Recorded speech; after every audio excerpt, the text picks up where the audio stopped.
We'll call the meeting to order, the Stanley City Council for July 12th meeting. Members present, Ishland, Weinbar, Frost, Gastulan, and Taylor. And I said your name right? Let's see. We have minutes. So you have 3 sets of minutes, one from the regular June 14th meeting, the reorganization meeting on June 28th, and our special meeting on July 27th. I do have one correction on the July 7th minutes because I copied and pasted from a previous one. The roll call vote was not correct, and I have already corrected that. I seen that. Okay. That's what I get for copying and pasting. I should probably pay attention.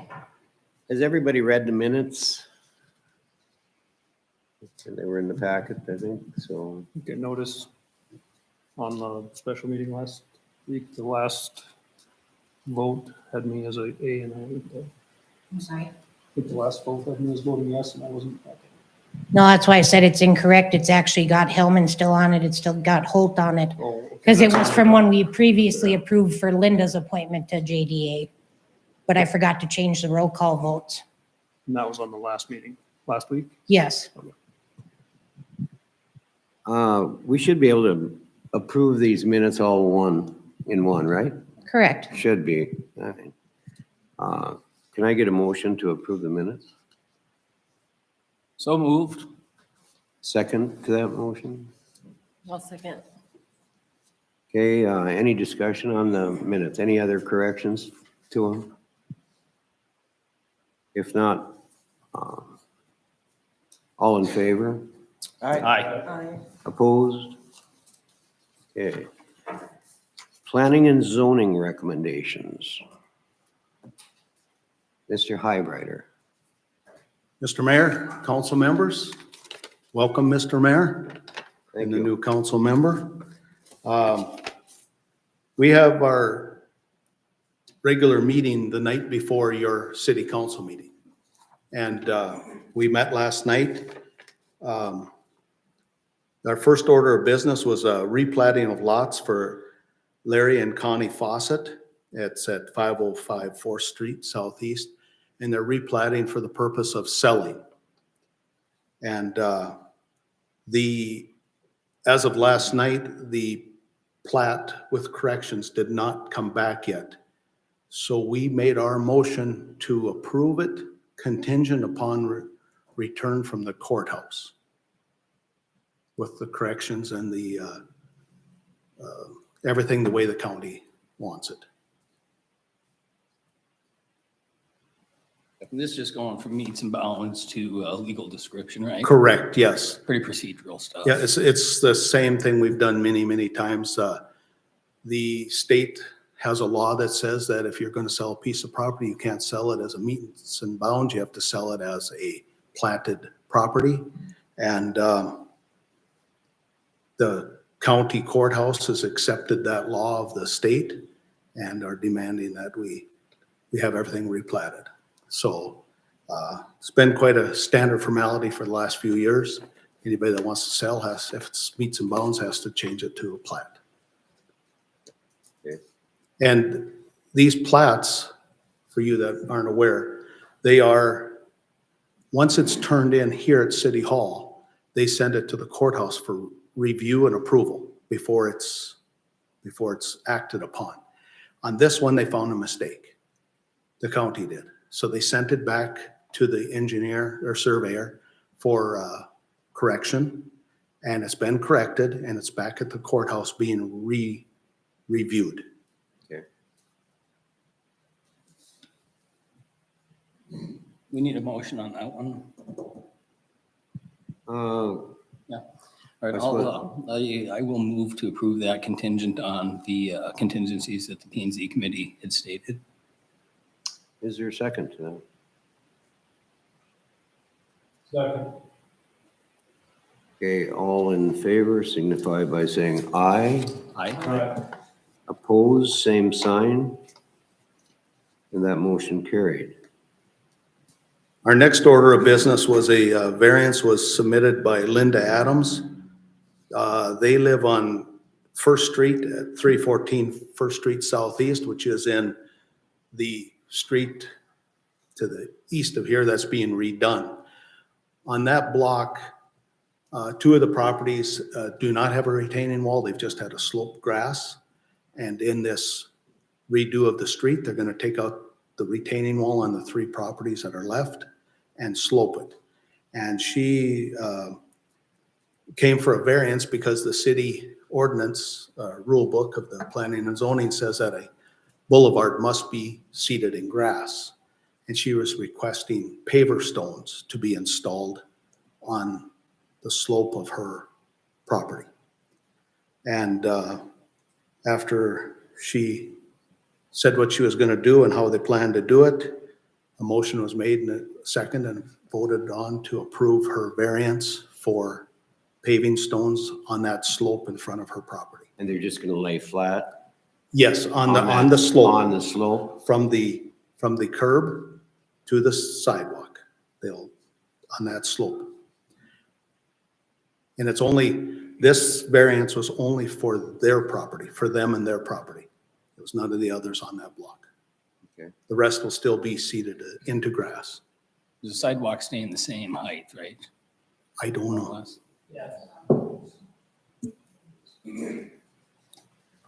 Okay. And can and I get don't a- know if the gutters, is the gutter remaining at the same height also?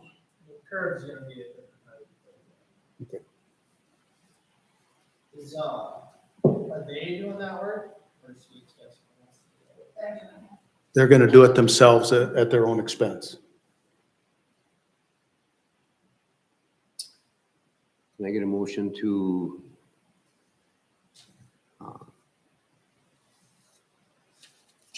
change it to brick pavers? Well, I'd make a motion to approve the variance for Linda Adams. Second. Seconded by Ty.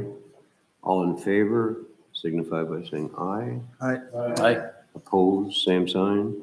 And that motion is carried. And then our last, just under concerns, as everybody knows, those buildings in John Ryan have been going on for quite some time, and I guess I'd just like to, with the new mayor and new council, just to reiterate that please continue the process of cleaning and fixing and taking care of the problem out there. And Amanda's been doing a great job on some of these abandoned, blighted properties.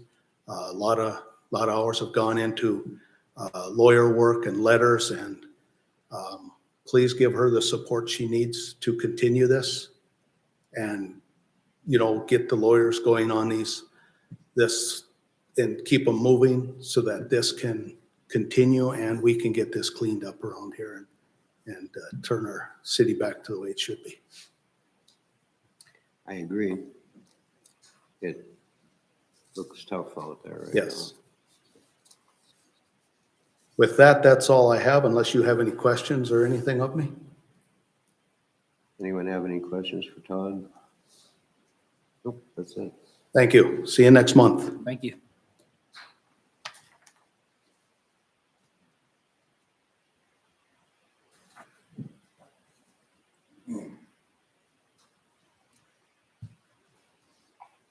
You're quick, Amanda.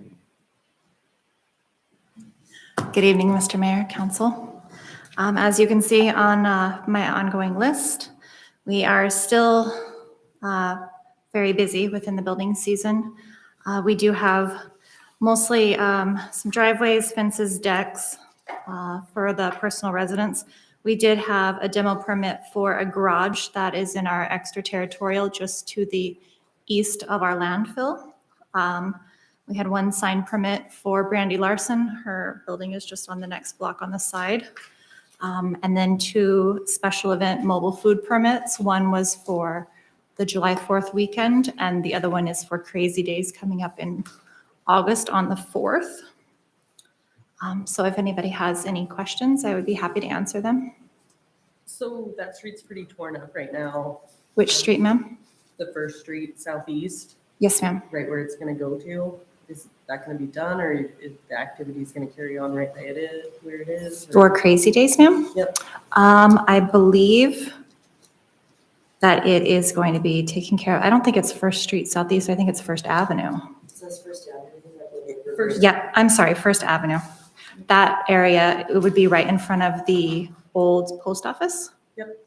I They believe, just tore up the road, like right next to it, and then there's the big spot, you know, where the pavement's tore up, right where Rivera is and all that. I am going to assume it is, but Yeah, so First Avenue, from First Street to the east, that's all that we done. So that intersection at First and First is gonna get redone.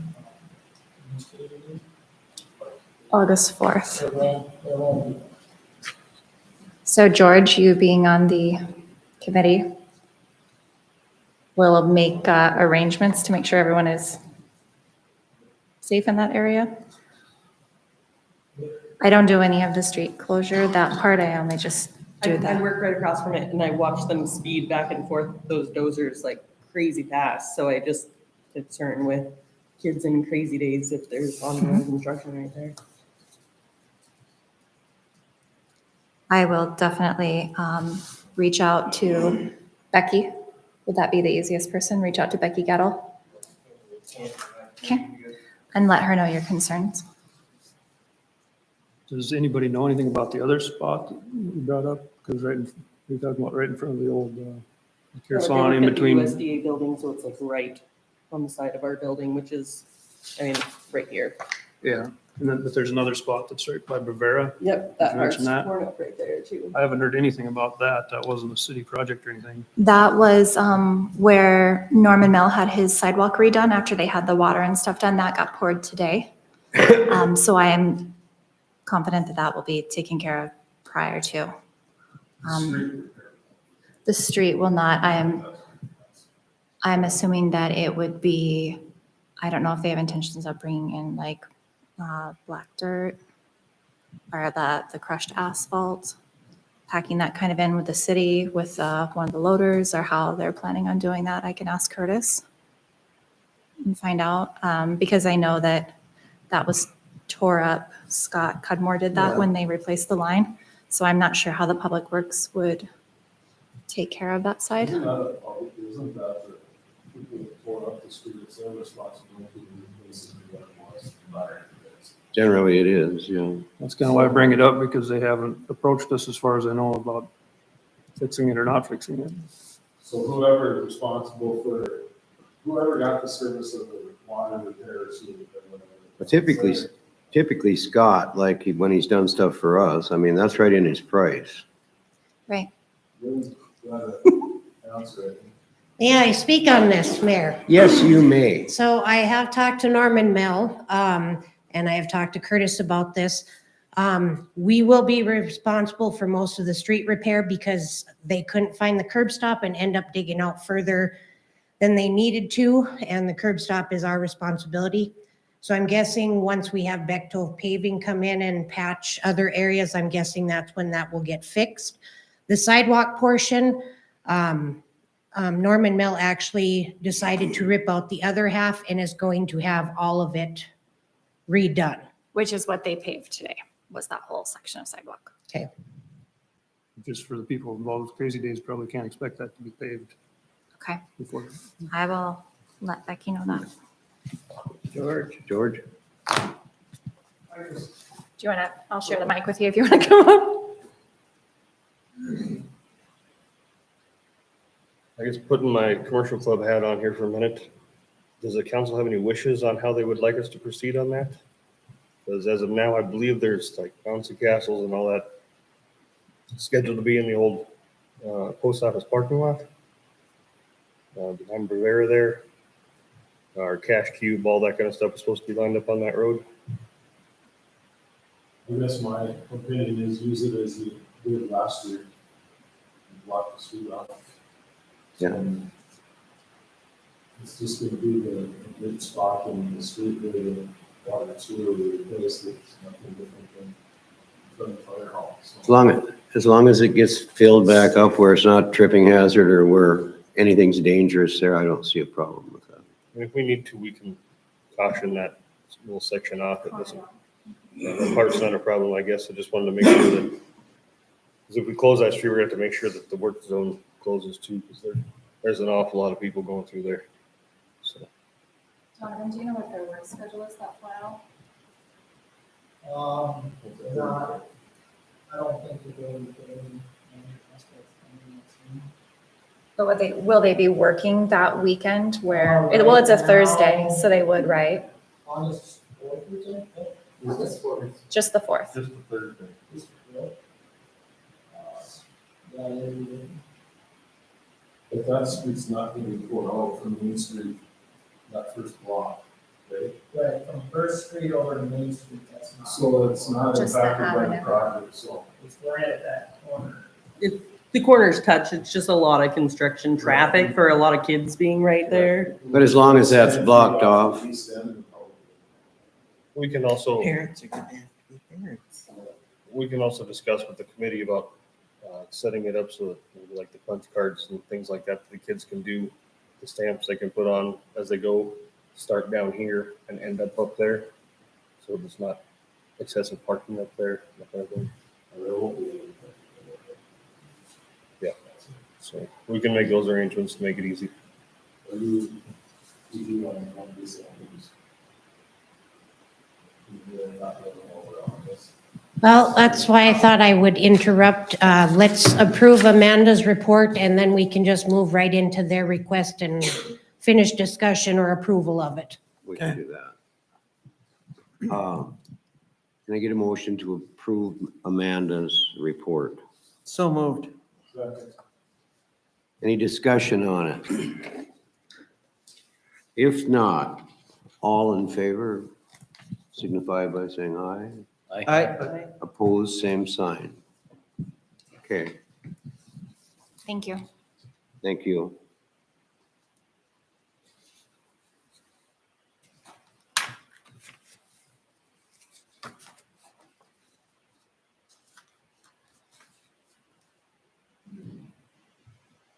Visitors Committee.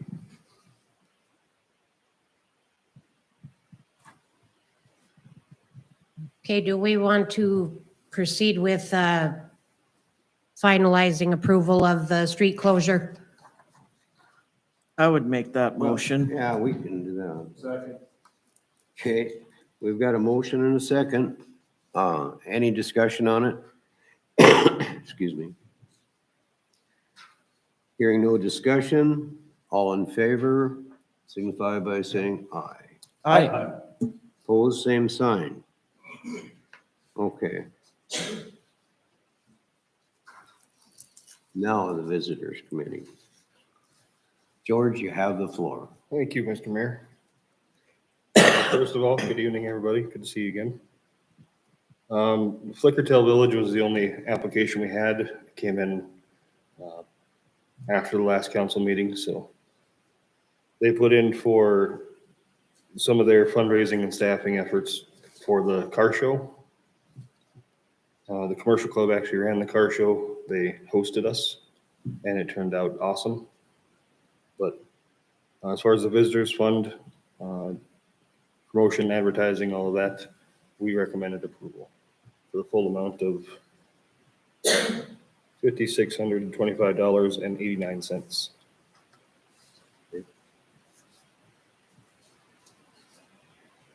Any comments or discussion there?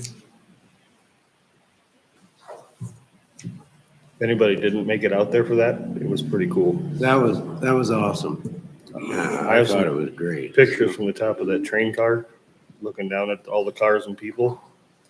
Flickertail's way bigger than you think it is till you're up there. That was really nice. So, Move to approve the recommendation of the Second.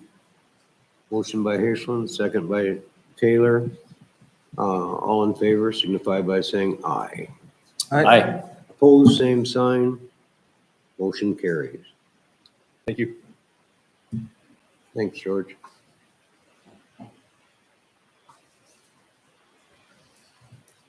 Rose Engineering updates.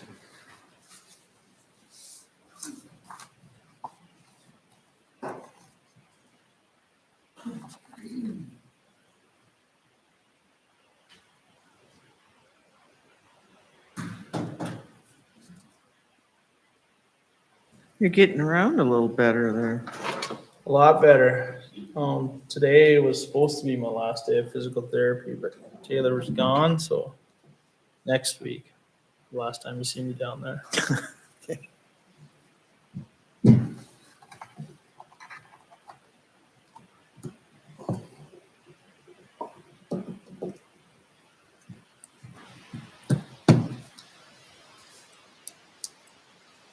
All right, thank you, Mr. Mayor and council. I will first touch on the capital improvements project that Wagner is working on. So just a project update. I got a map there that I included. Zoom in a little bit here. So the stuff that's kind of in the brown color had been gravelled. The stuff that's a solid blue line up 3rd Street is the water that's been installed, and the green is the sewer that's been installed. The dashed lines over there on 1st Street and 2nd Street are the sewer and water that are yet to be installed and the road yet to be installed. This week, last week, they started working on the water over there on 1st Street, and their plan is to get the water, work north up 1st Street. Once you hit 3rd Avenue, they're gonna head east for a block, and then they're gonna head up north on 2nd. As they reach those side streets, they'll spur out and do the road. That block of water and sewer up by the Crazy Days will be one of the last blocks that they do.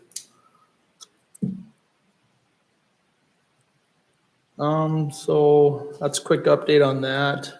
Concrete, they're gonna start laying concrete next week is the plan. They'll start on 3rd Street down by the highway on 6th Avenue and work north. Once they get a significant amount of concrete laid, they'll bring in Bechtold to lay the bottom lift of asphalt on those roads. Bechtold will probably come in twice, do the paving. Can you scroll back down on that one quick? So what, this area right here, this is all about to be tore up, right? Yep. And then down here, and then this is still really not passable. But is there any way that we can get this good? Because right now, if we need to get an ambulance or a fire truck in there, we can't. Yeah, I know they were working on cutting out, getting it cut out to dirt grade so they can lay the gravel. Working up this street with the rain and stuff, they couldn't get trucks hauling gravel out of the pit. They couldn't really haul clay away, so they started doing some asphalt removals.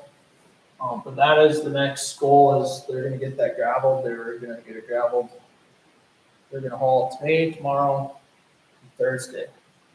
They're off this weekend. I'll definitely talk to them and see if they can't get going on that gravel, but I know that they're getting close. Letting that dirt out. Just so that we have access to all the places. If it's dug out, that's fine, just. as long as there's a ramp. Keep a ramp in there, yeah. Have they actually given you a schedule, Donovan? Yes, they have. How are they doing on their schedule? Oh, well, they were a little bit behind from the start.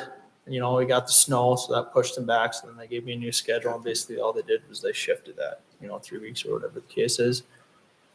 They still say that they're gonna get it all paved, all seeded, all grass, everything done this year. I think they're a little bit behind, in my opinion.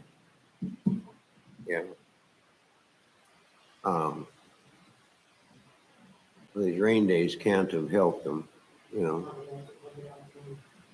It's, well, But they- not only that, but you have a loss of material a lot of times when you soak it up, so. Rain days are to be expected. It rains. Just how it goes.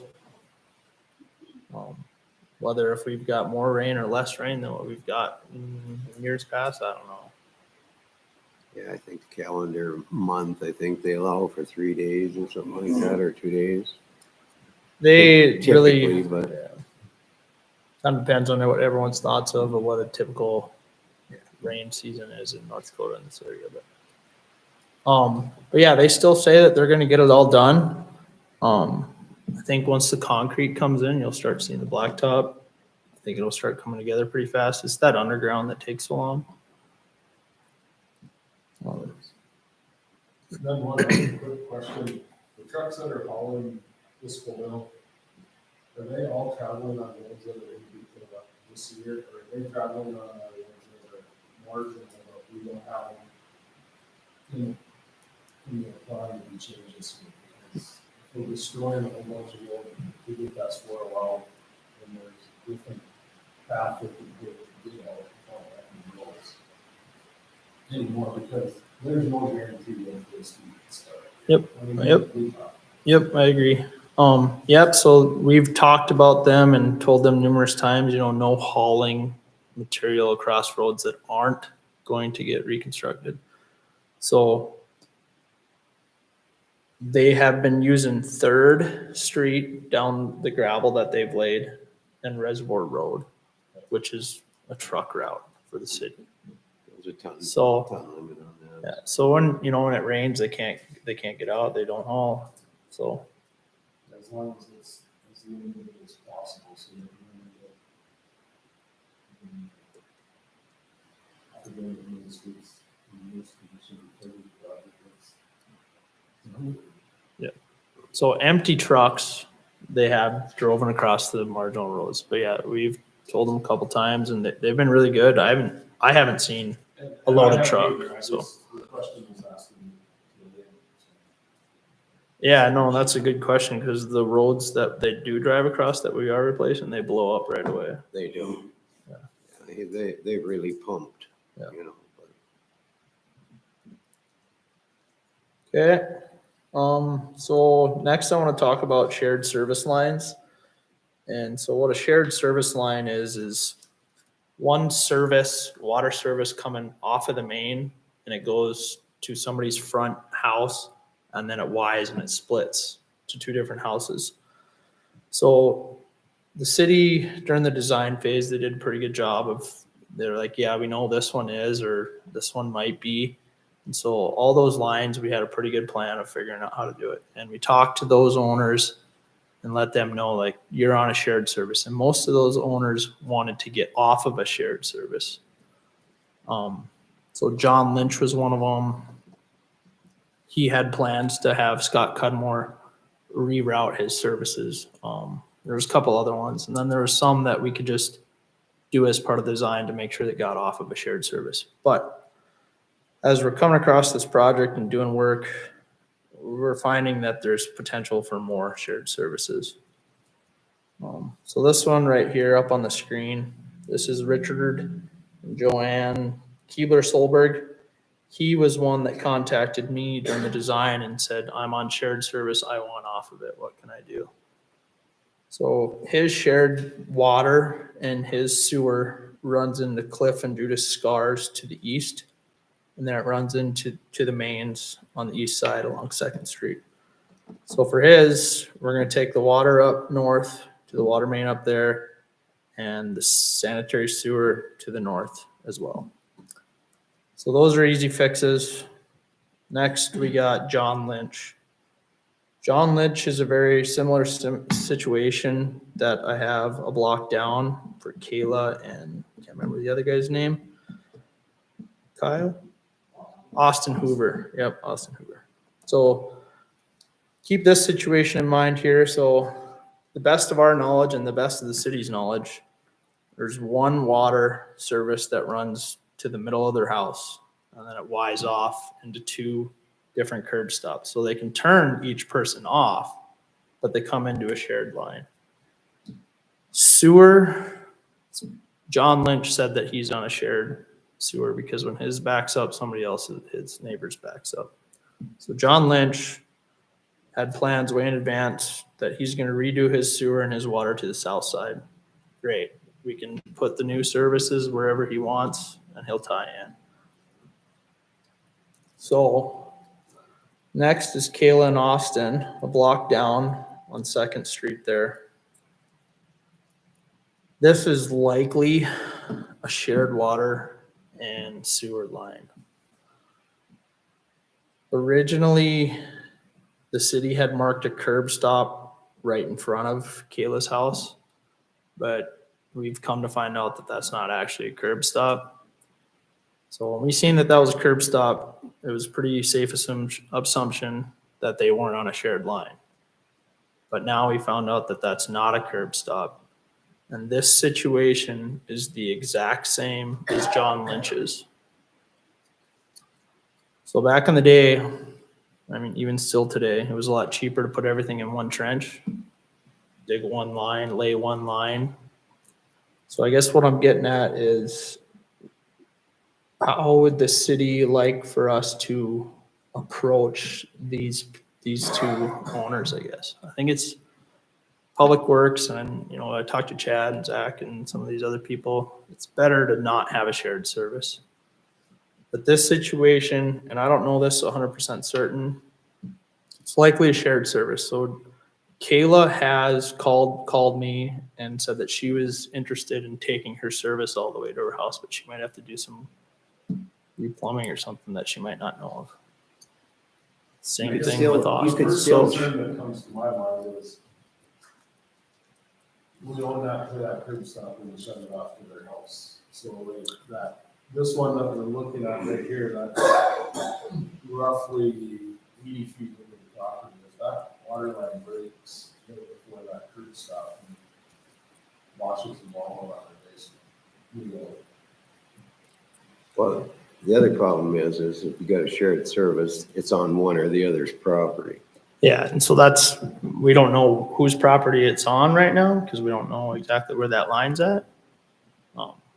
They're supposed to do some exploratory excavation, backtracking, digging holes, finding that stuff. At that point, we'll know, but it'd sure be nice to have a game plan going in.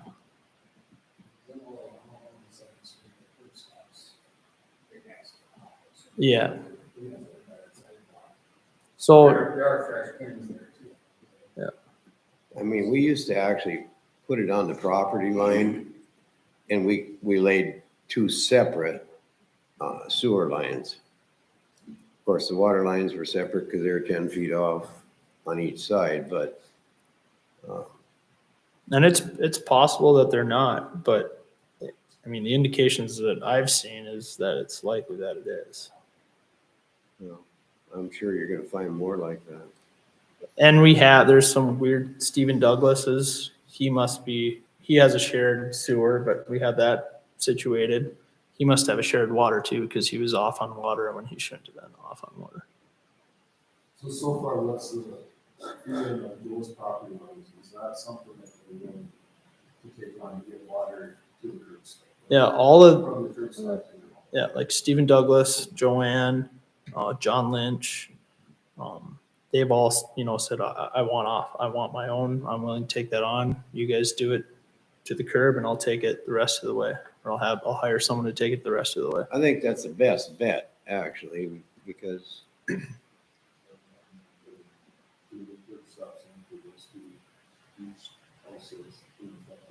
I They're willing to not take it and take that water from the curb stop into their home.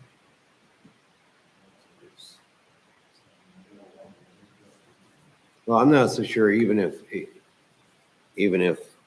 we decide that if there's some that don't mind the shared service, we shouldn't come off that line and put a curb stop there anyway for future. Because you don't know if they're gonna have that house forever or not. And at that point, when that next owner, chances are is not gonna like that. Right. And so I think in my opinion, just like how we dealt with all the other ones, we talked to them, we said, you're on shared service, would you like, all of them were like, yeah, I want off of that. But who do I mean, now this is in the middle of the project and maybe some of these haven't had a chance to plan for taking my water and sewer to my house. It's gonna be a cost to them. Who do I approach? Just both of them or? Yeah, I mean, I think there's room to do what we've done in the past to where it can be part of that project. And that share of it, that's true, whereas individually can be assessed on different taxes, just like we would do some of that sewer.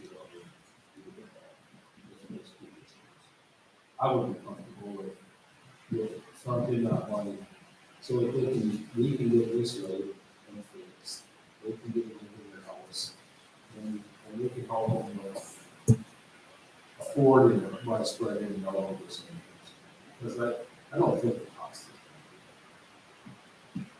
No. Yeah. But I still think that each one of them places should have a new curb stop and, Yeah, 'cause we just dealt with this within the because last. we're gonna year. pave these streets and let's get it up on where they belong and The city owns the water service from the main to the curb stop. right. Sewer, the city owns no part of the service. So whether All the if way to they, the main, right? But so to- whether if they want to stay on it, that's. But kind of in the event, Donovan, I mean, that they want to share a sewer, I hope they don't. I Yeah, mean, yeah, no, I agree. I don't- but I'm still not so sure we shouldn't run it into the boulevard and put a cap on it so that service is there, so that we're never digging that street up for that. And that's a good thing that property needs to understand, that they choose not to. And we don't do what we got them. Unless they have to do that street up. Not just, So like, for instance, this situation right here, they're likely both on the same one. So do I put a new water service directly in front of Kayla's house and a new sewer service directly in front of Kayla's house? And the existing water service and sewer service can basically just stay where it is, and that's Austin's. Or vice versa. Does it make sense to bottle that and see? And that's, Sure whose yeah. property it's on, because whoever's property it's on is Might decide not the that. one in the box. And we'll pothole it in the city's right away, but not pass the city's right away. So the line might. Yeah.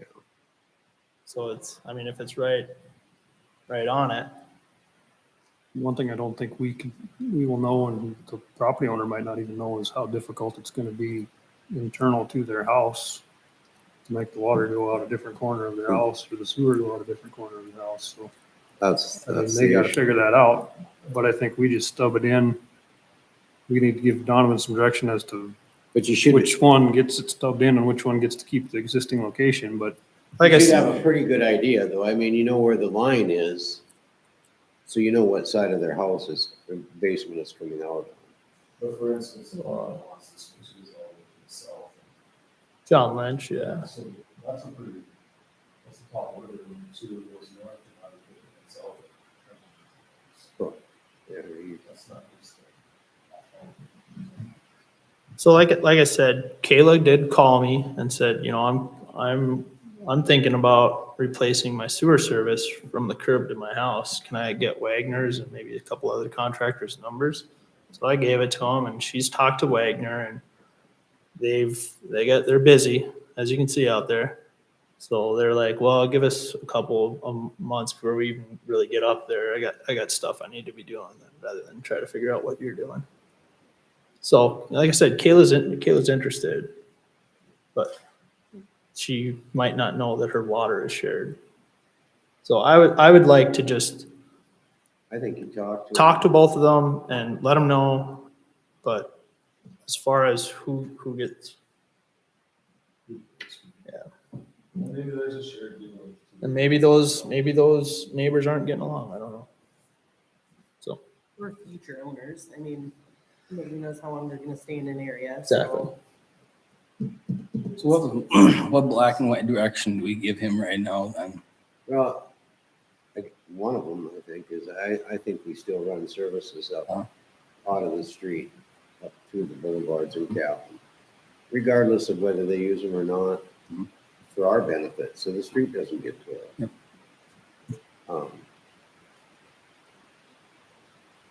I think to every house.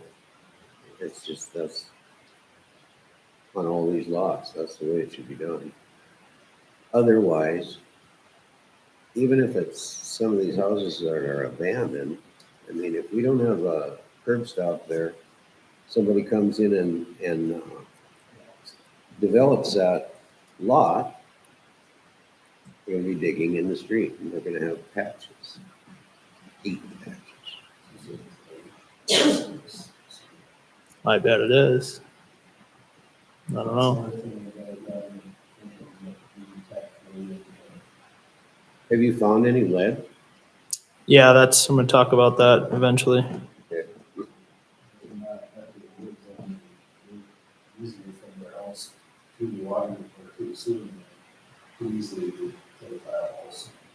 Yeah, so on the north, that second street, the main, we'll call it a main, runs in the boulevard and it's a 4-inch clay tile right now for that block to the north. I know that for a fact because they've dug 2 holes and I've seen it. South of that, I don't know. But I would guess that it is. But Well, unless they want to pay to replace their whole service line, that's what's gonna happen right now. The other something that was never.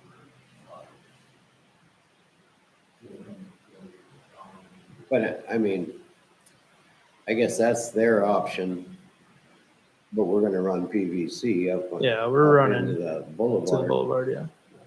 And I mean, if they want to tie on their clay tile, I wouldn't recommend it, but if they want to do it, I guess not much you can. Exactly. So I guess kind of game plan, hopefully I can get a game plan here, is one of these, the 2 sewer and the water, if in fact that it's there, we'll put a curb stop on the existing water line right behind the curb. And those 2 curb stops halfway through their yard are gonna stay. And one of those sewer service, I can connect in that sewer service into the main, and then you can easily stub out a water and a sewer somewhere, but it's who gets it. Which one? And like I said, I could talk to Kayla, she was interested in doing the rest of it. It's not for her, I haven't knocked that out to see if we get lucky in the falls if we're done. That's like, that's your direction. Yeah.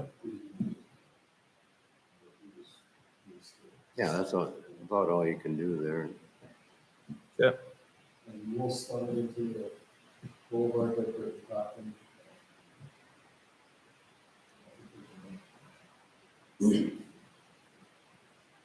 think we had a situation kind of like that over here where we made them do it, but it was where there was water meter issues and one of them wasn't paying the bill, so we made them put in a new service so we could shut it off and not shut off their neighbor. Right. Well, in that case, you got no choice. Well, I'll start Kayla first because I've talked to her a couple times about it, and then see what she wants to do and see what the other person wants to do, and then we'll find where those lines are and figure out whose property it is, but go from there. But do you think we should have a motion that we have a standard procedure though on these lots that we do stub into the lot? On all the lots that we have. Well, the only thing, I guess I would see that I would caution like the people that have 2 lots that I would be talking about. That would be different, but I mean the ones that are, where we got houses. Each lot that has a house. Yeah, It's like, I mean, I currently have a lot, there's 3 30-foot lots, but there's a garage on there. Like, so I like think we should feasibly, charge you 3 times. but like, there's no feasible way to put 3 houses in there, or even No. 2, you know? So just stuff like that, so it's common sense, so, But, you know. and probably never will be anything else there. So I mean, you know that. I just think wherever there's a house, we need to come off of that. One service to the house, not a shared. And that's how we operated during the design is we found out if somebody had like an extra lot that had nothing on it, we asked them, do you want it? Most of them said, yeah. Yeah, and to be honest, to stub that water up there and put a curb stop on, that isn't our big expense, you know? So, and the same, we can actually bring that sewer up there and put a cap on it, so. I mean, even if, it isn't our expense if somebody has to dig into it later, but it's our problem looking at patches. It is our You know. problem, so. I mean, we'd be saving whoever some money, but at that point, I guess you could charge it back to them too, but. Okay. Enough on that? You good? I think so.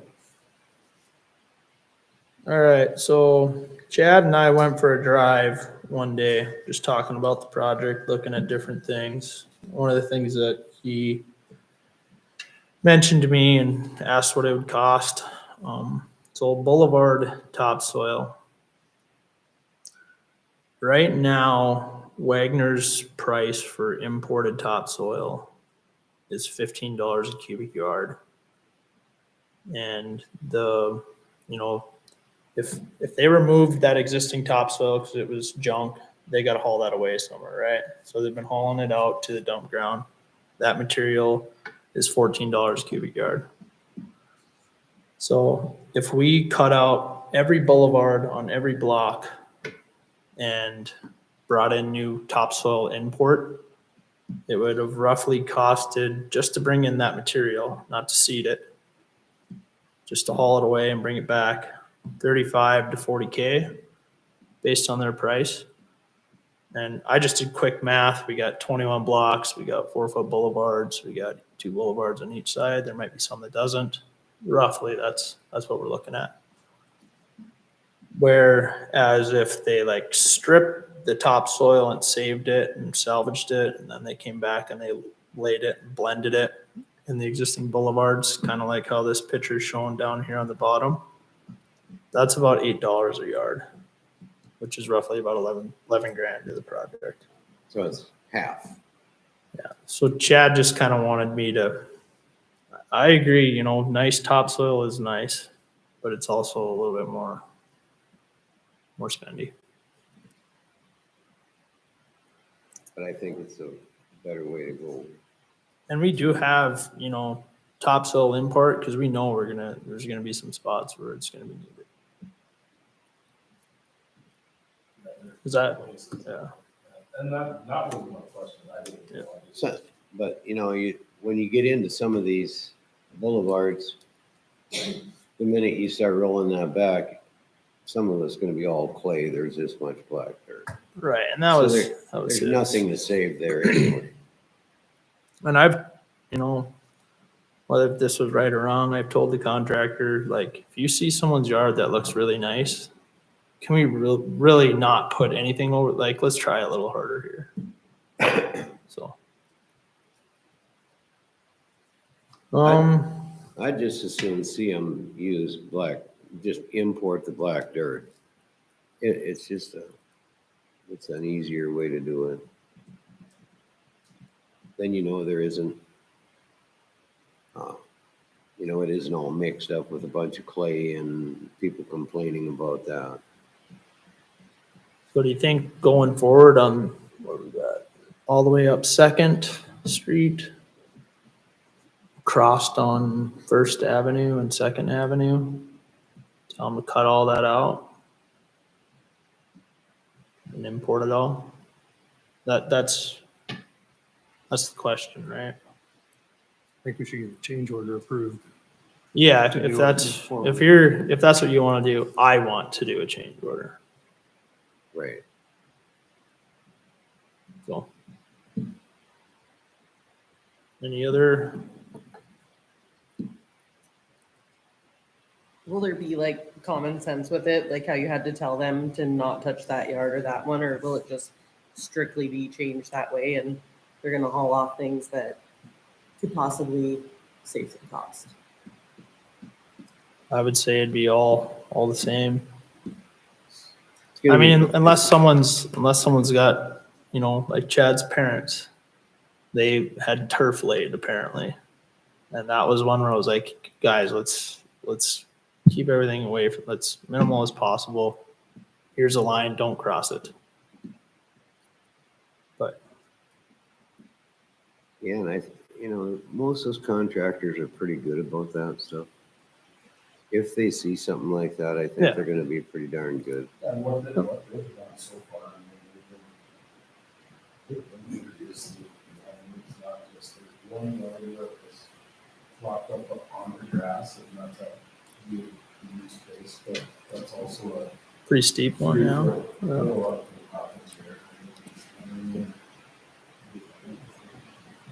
One, maybe there is that one off, but I think it's like, it's not that all it is, but there would be always one off. You know, and the contractor's gonna wanna look at that as, well, what's gonna be easiest for me is when I have my excavators there. So when I'm going up second, do you want me to do that? You want me to just grab all that? Well, I think it's All a the heck way. of a lot cleaner for the contractor. I mean, it's easier for him. He doesn't have to screw around with all that. There's more cost in it because he's bringing in black dirt. He's hauling it away and he's bringing in stuff. Exactly, but Trucking. I mean, some of that he's gonna have to haul away anyway and import some black dirt to some extent. You're not gonna be able to use all that. I mean, I've looked at some of it. It's already so mixed. After they rolled it up on top, you'd never get that. The black dirt ain't separate, is what I'm. Yeah.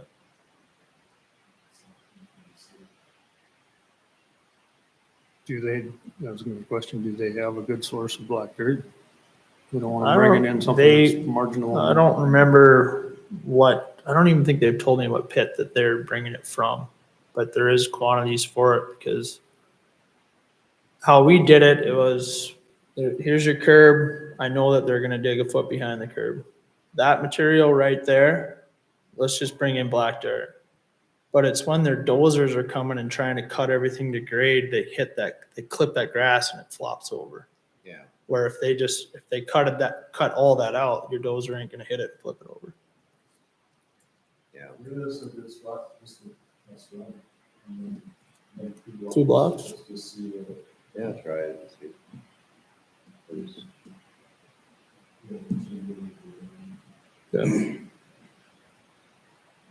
Okay, and then if it, I can always tell them to come back and they might ask for more money for some reason, but.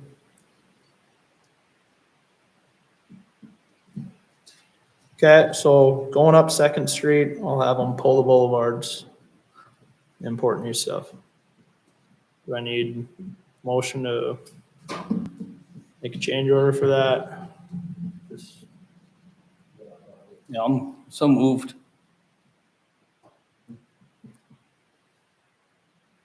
Is there a second? Second. Any more discussion? So it's 2 blocks, you know which 2 blocks? Up Second Street, I'll stroll up here. So right now, the water's going in, sewer's going in. So I was thinking this block, and this block, up Second. 3 blocks. So from where to where for the motion? So just so we get it listed in that motion. Scroll just a little bit, so from the intersection of Second. This is Second, Third. Street Southeast and Third Avenue Southeast and one in the east and west side. To Railroad Avenue.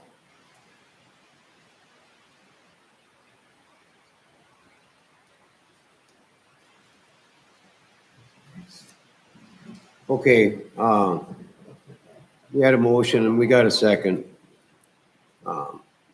All in favor signify by saying aye.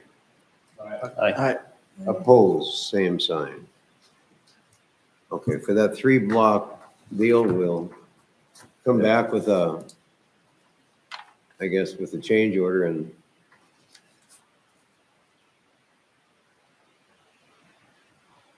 And they're gonna do it for the existing bid prices, as long as I tell them before they get up there. Not, well, I gotta right, go back 4 blocks and redo this. So they right. just need to know, so, okay.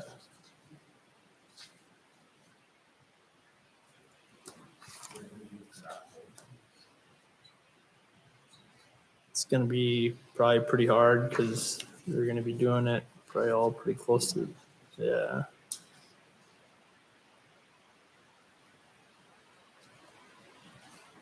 All right, the other thing Chad and I talked about just briefly was asphalt patching. Right now, there's kind of a patch over there by the fire hall where they must have redid the water or sewer or something like that. This is not project related, but back in the day, that block was scheduled for the major capital improvements phase as just a mill and overlay. So I think what Chad was thinking, well, if we patch that now and we mill and overlay it, maybe next year we do phase 2, maybe 2 years we do phase 2. Are we wasting that money? That patch for the fire hall, that hasn't been patched?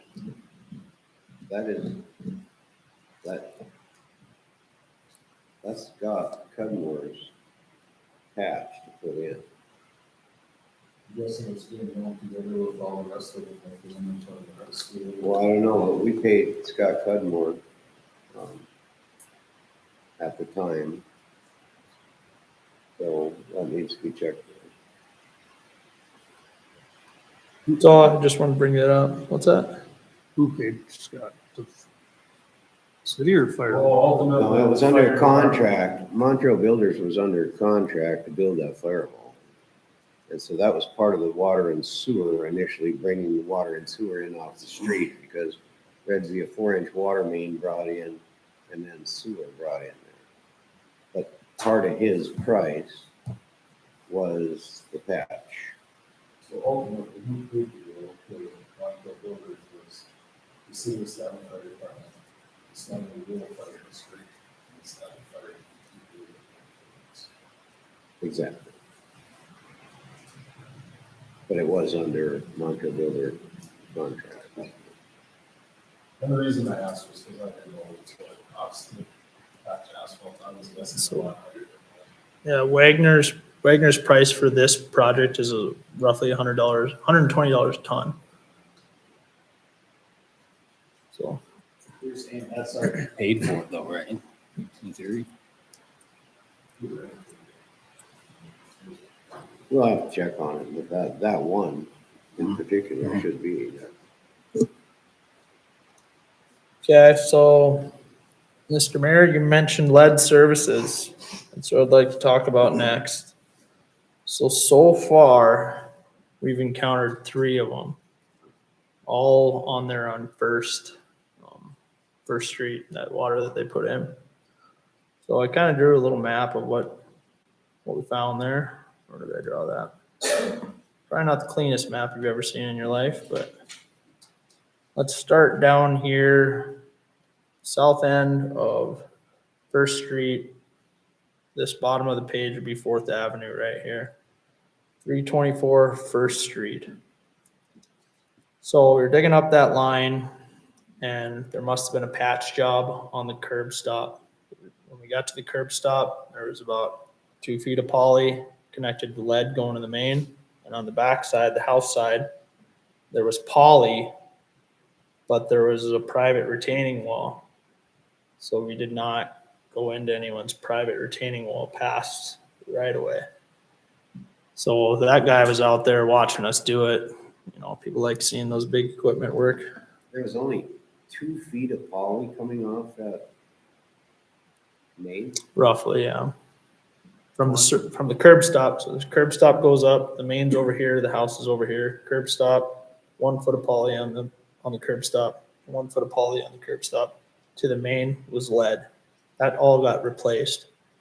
But what I'm getting at is we did not disturb someone's private retaining wall. We did not dig underneath it. Right. That might be lead, that might not be lead. So he went into his house and scratched his pipes, and his was copper, but it's possible in between there that it might be lead. I don't know. So the next one is 2 houses up, 314 into Adams. So to keep everyone on water and minimize like people not having water, we did the temporary water. Those are the lines in the boulevard. And what they do is they hook a hose up and they go to your spigot, your hose outside, and they hook that up so that they can backfeed into your house and you can still have water, and we're working on the water main. Right. Linda's house and her spigot was so bad that they couldn't connect to it. So as part of like the project, like we told them, if they have a bad spigot, you need to go and talk to them. You need to replace it. But if they don't let you, then their option is they don't get water. So they went into Linda's house and she had lead in her house, and they replaced the spigot for her so that they can backfeed her, keep her on water. So see my mouse? Yeah. So here, say it was the existing curb stop. It was lead going to her house. Like I said, it was lead in her house, and it was lead coming out. So our new line, we got poly. We moved this curb stop closer to the curb. This is the curb right here roughly. And we connected to the lead right there.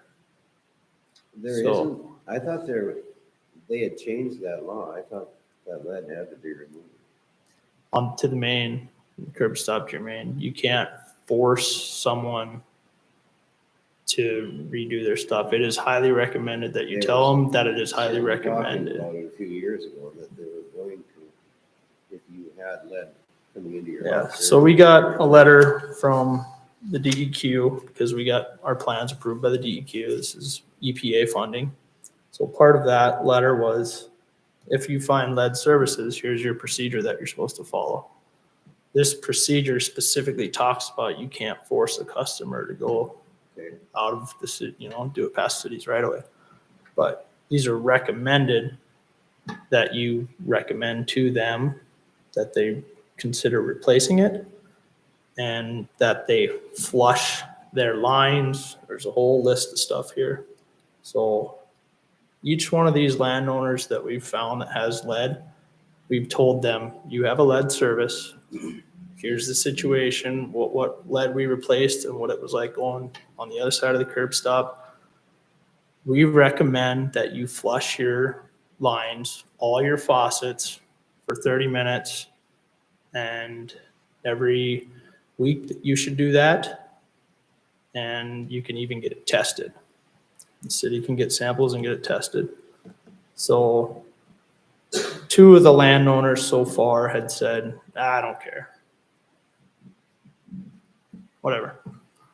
I think I would recommend that the city at least tries their best to maybe show that we sent you guys this information. This is what you should do. Absolutely. So, like I said, both of those were like, whatever, I don't care. So next, Counties in the cemetery,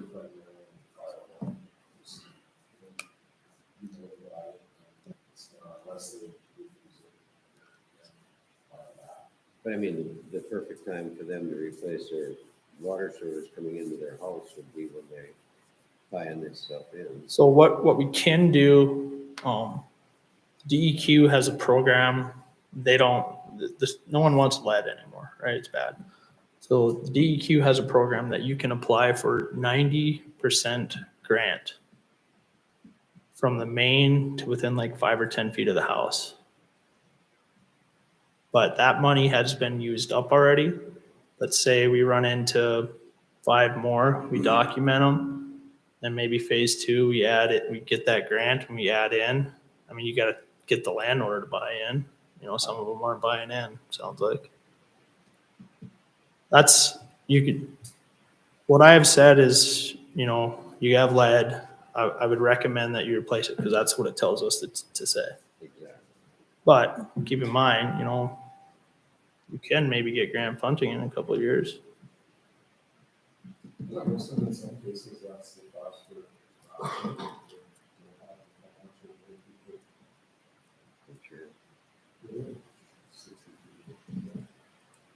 So So, now I don't think we want to be liable for promising that that might happen. I think we need to do everything we can to encourage them to do it right now.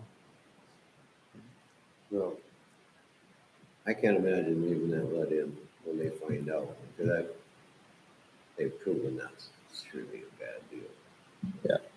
so like I said, I was gonna recommend that maybe I draft up a letter, sent on behalf of the city rather than from me. Draft up a letter, get it to a Lynn, maybe someone else wants to look at it. Including in that letter, we would explain that we found lead, kind of include like a map like this, of what was lead and what we did. And either give them this whole 28-page document, just as is, or I give them this whole 28-page document and highlight the suggested instructions for customers. And maybe say in the letter, highlighted is suggested instructions for customers, but I highly recommend that you read the whole document. That's what I would like to do. Like I said, I think the letter should come on behalf of the city though, rather than me. And we can do that. Well, I'd definitely like the attorney to look at it. It's like Yeah, that's a good Zach idea. said, we don't want to get stuck in a promise. Jordan, are you still on? Yep, I am. I would have no problem. If we get Doing that it or letter drafted draft. and get it over to you, how soon can you turn it back? Within a day or two of getting it, or probably even the same day. Okay. Thanks. Yeah, I mean, we're not assuming any liability by sending them a letter telling them they got lead, you know, so. And we've talked to them, we've talked to everyone, you know, told them, I can give you this packet that tells you what to do. But at what least it's then meant to we be. have it documented that We they tried they were and you told. were given. I don't want to leave it up to just a verbal conversation. Right. I don't either. So the other one that we found is up there, the Mid-State. I think RTC maybe owns it now. So this is the existing curb stop right here. It's copper going this way for a couple of feet, and then it turned back into lead. This wasn't scheduled to get redone, but when we were digging in this water line, they hit the lead. I was like, we got to find out where that's coming from, where that's going. Turns out that lead kind of wrapped around the main that goes north and south and hit the other main that goes east and west. So we got new poly coming up to the curb stop, poly connected to the copper. But so what we did is, it looks like we replaced all of that lead right there, right? But there's no guarantee that past it, wherever we were digging, that it was lead. And they recommend, even if you fully replace the lead, that they still do all this stuff. Yeah. Just safety, so. Yep. So is this at the old settings? No, this is right down here. You would notice the old CMCs. And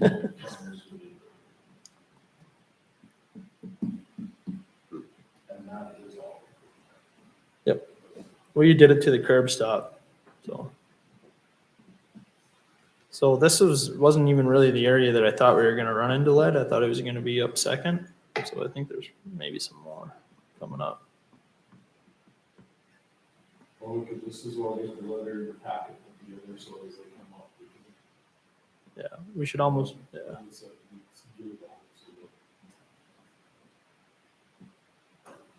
It's the wordless trash fire, here it is. Yeah. And we're not liable. Okay, I'll work on that tomorrow and get that out, get that over for you guys to review, send it to Lynn. So up next, I got some action items. So I have a change order there, change order number 2, it's approximately $11,000. So what this was like unforeseen work, or we were supposed to replace a curb stop, and it turns out that when we got in there and we started digging, it wasn't actually the curb stop it was broke. It was just maybe like leaned over, or it needed to be cleaned out. And we had talked to Curtis, called him and said, the situation, what do you want to do here? So either we, replaced half of the gate valve box, that wasn't originally part, and they dug for like 3 hours trying to find something that the city marked and wasn't where the city marked it. We found a buried box culvert on 3rd Street down by the Public Works building that was in the middle of the way of the water line. So what they did is when they hit the box culvert, they're like, I got to keep working. Just so you know, we're tracking our time and material. So that's how these costs came about. We tracked hours, asked them to submit invoice prices, put it together like that. So I asked that the council approve that change order for that work. Is there any other questions about that? And you said that's an $11,293 change order, right? Yeah, it was roughly something like that. You want the exact number? No, Okay. It's in the back of your guys' right. packet that I submitted.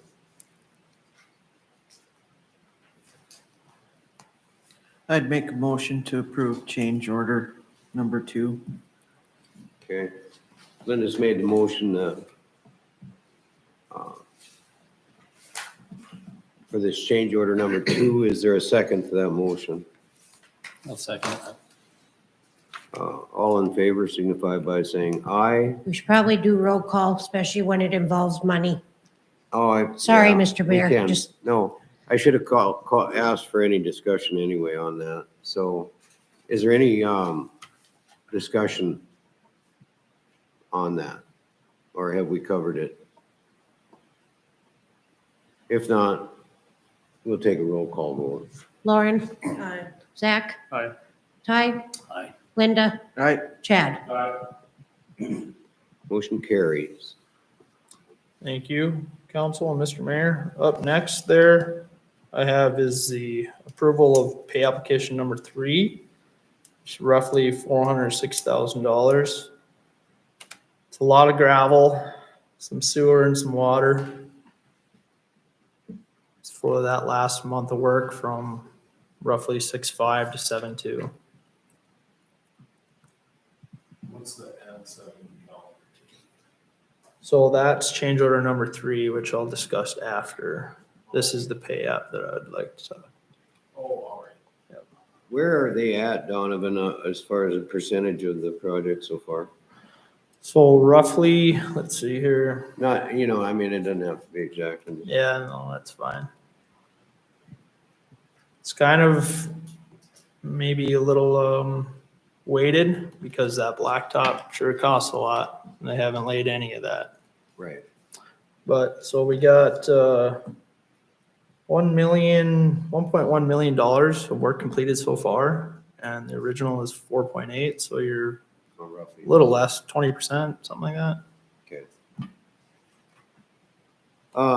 Can I get a motion to approve this payout? So moved. And a second? second. Again, we'll call, well, is there any discussion on that?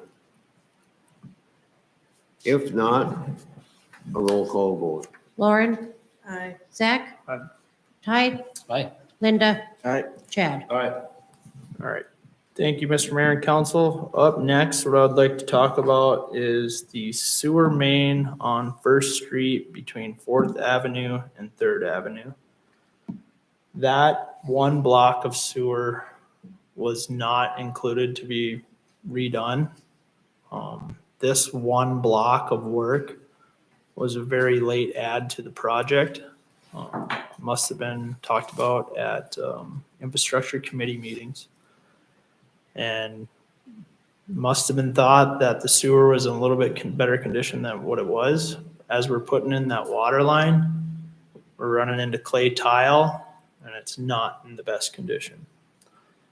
So rather than leaving that, putting blacktop over the top of it, I would recommend that that gets replaced as part of the project. The contractor will honor their existing bid prices, which I think is a deal considering that material has gone up. It's roughly 350 feet of sewer main and 10 sewer services. That will be the whole works, curb gutter. Yeah, we're already doing blacktop and curb gutter and all that stuff. And that change order's at a cost of $49,000. 49,507 calendar days they asked be added to the contract. Move to approve. Is there a second? I'll second that. Any discussion? Yeah, and the reason why I'm so quick to approve it is we're tearing the road up, got a clay pipe in there. It would just be absurd to pave over that It clay absolutely, pipe absolutely and would. in 3 years dig the road up to have to fix it. So And I agree, and that's why I see it and I seen it and I was like, we gotta talk about this. Well, it's the same thing when you talk about those curb stops and running the sewer in up on, into the lots. You don't want to tear your street up. No, our A hands year- are, our a hands year are from tied now. on this one. You know, we don't have any other choice. So I have talked to, this is, you guys are getting money from the DEQ. I have talked to the DEQ. He said that is eligible. So Okay. should be good to go. Can I get a motion to approve this change order? you have a motion in second already. Oh, I did. Yep. Jesus, I'm getting Chad old. motion, I second it. Linda, You just, help me out a little bit, eh? I was thinking of something else here, but looking ahead. Okay. No more discussion. Let's take a roll call vote on that. Lauren, Aye. Zach? Aye. Ty? Aye. Linda? Aye. Chad? All right. All right, thank you. I'll finally move on from the capital improvements project unless somebody has anything else. Not, so the ND8 shared path, which is partially funded by you guys and mostly funded by the state. They've got all their pipe extensions in. They started hauling in the borrow to start building that path. I think they actually have all the borrow put in there now. It came together pretty fast. I think they're gonna bring in gravel next pretty fast. When the blacktop comes, it's gonna come whenever they do Highway 2 out there. So that's a quick update on that. So the Stanley HSIP, that's the highway safety project for your crosswalks and your new signs, stuff like that. We had a pre-con the other day on that. They're gonna start on the 18th next week. And they'll put the signs in the 25th, so it'll all be wrapped up before school starts. Some update on that. Country Estates. So right now I have the bid opening scheduled for August 4th, 10 a.m. here. That work, Lynn? Okay. So once we get the bid results, we'll submit it to the North Dakota State Water Commission that same day. And they'll look at the low bidder and they'll adjust the request that we asked for, either up or down to hit that. So if it comes in a little bit higher, they will likely adjust it up, likely. So that bid right now, there's two options. We talked about it last time. There's the option to bore it and there's an option to trench it. The way it's written is it's the low cost is gonna get the job. Is everyone good with that? I think that makes sense. Would you say that again? The low bidder, whether they choose boring or the low bidder's open trench, that's who I'm gonna recommend that you award it to. Like they're gonna be the apparent low bidder.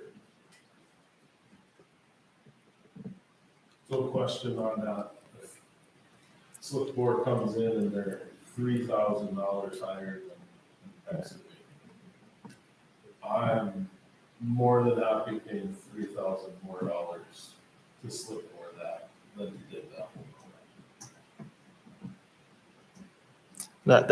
That was why I wanted to bring it up, because I'm not. it in a might be position to close, say. it might not be.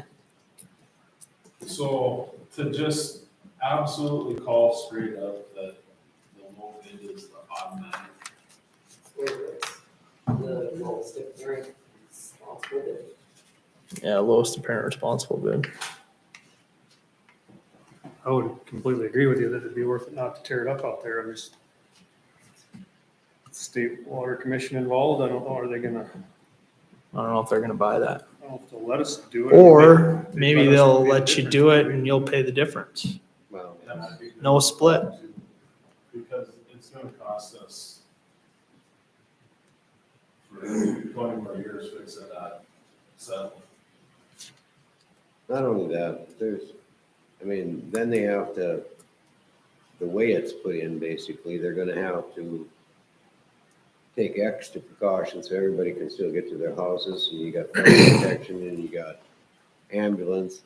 It's not an easy thing. You dig that road, there's no place for people to get to their houses. There's no alleys. So, So I can maybe talk to some of my other engineering coworkers and see like, is there some words I can write in there that says maybe the low bidder won't be chosen? I can look into it. Well, it might come down to pleading our case actually at a State Water Commission meeting too. Yeah. Yeah, so we got a State Water Commission meeting coming up this week, 14th, 2 days from now. Yeah. It's a pre-committee meeting. So they look at everyone that's applied and maybe they have questions, maybe they don't.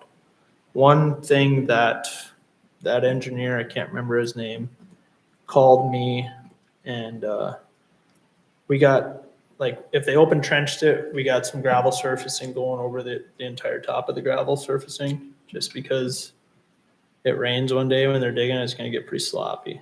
So what he said is cities do that a lot, but they're doing blacktop over the entire thing. And the State Water Commission peels that off and says that that's not eligible. So they might say that, well, that gravel surfacing is not eligible. He didn't know the answer to that. So maybe at Thursday's meeting, Zach, are you gonna go to that? Yeah. Maybe you ask that question, or maybe they ask you that question.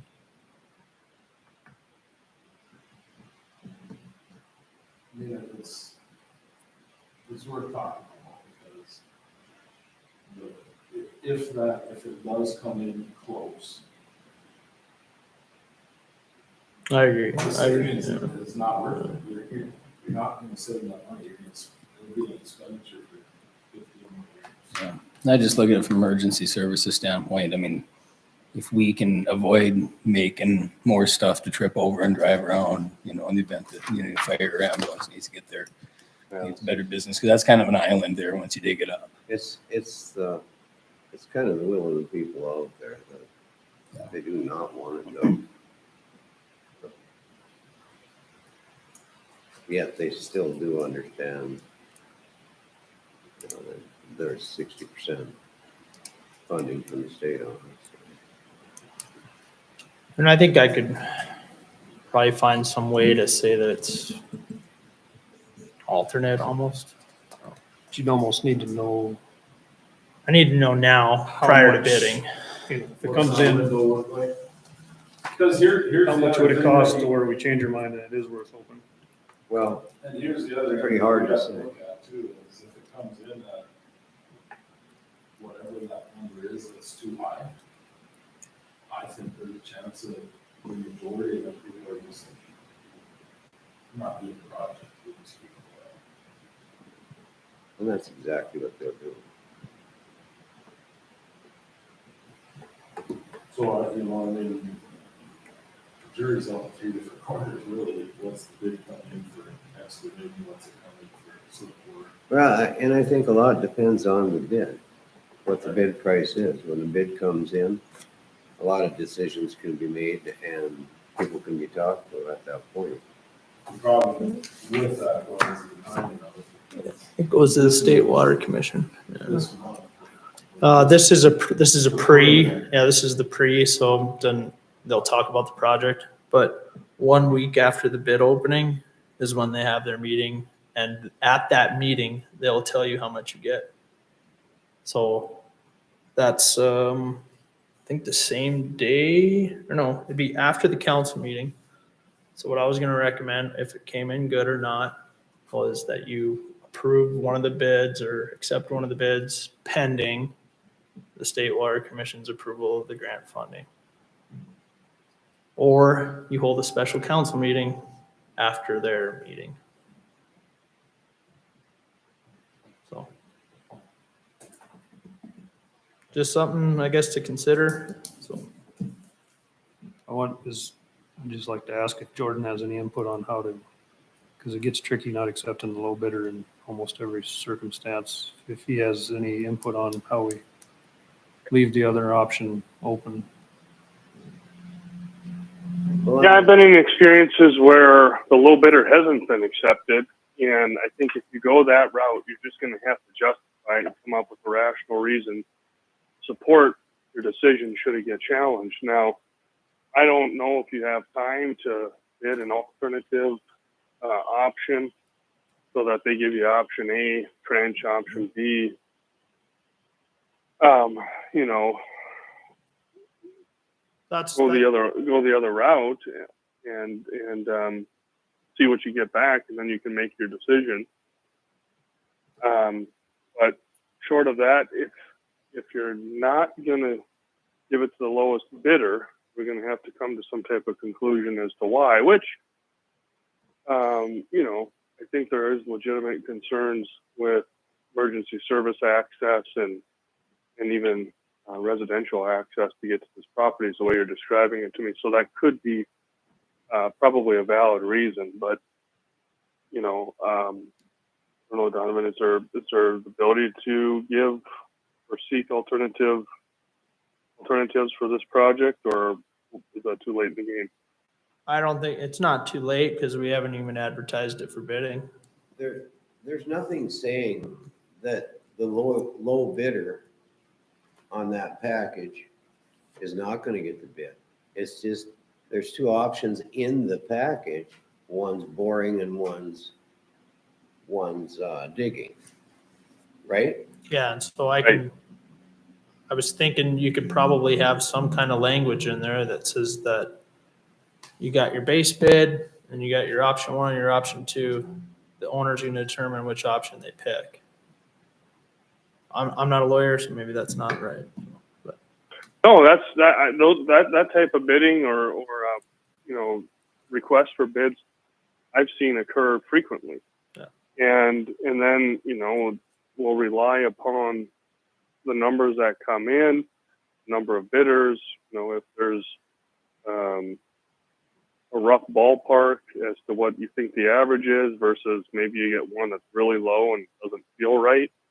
And the engineers are saying, hey, these numbers don't seem to add up. In those instances, if they are the lowest bidder, you wouldn't have to award it to them based upon, you know, certain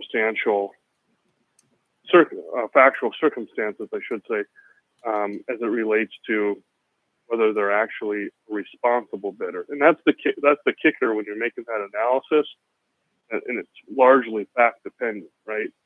The lowest responsible bidder. And I've had circumstances where I've run into that, where you have a bid grouping that's, you know, $500,000 higher than the lowest bidder, and you don't have to give it to them.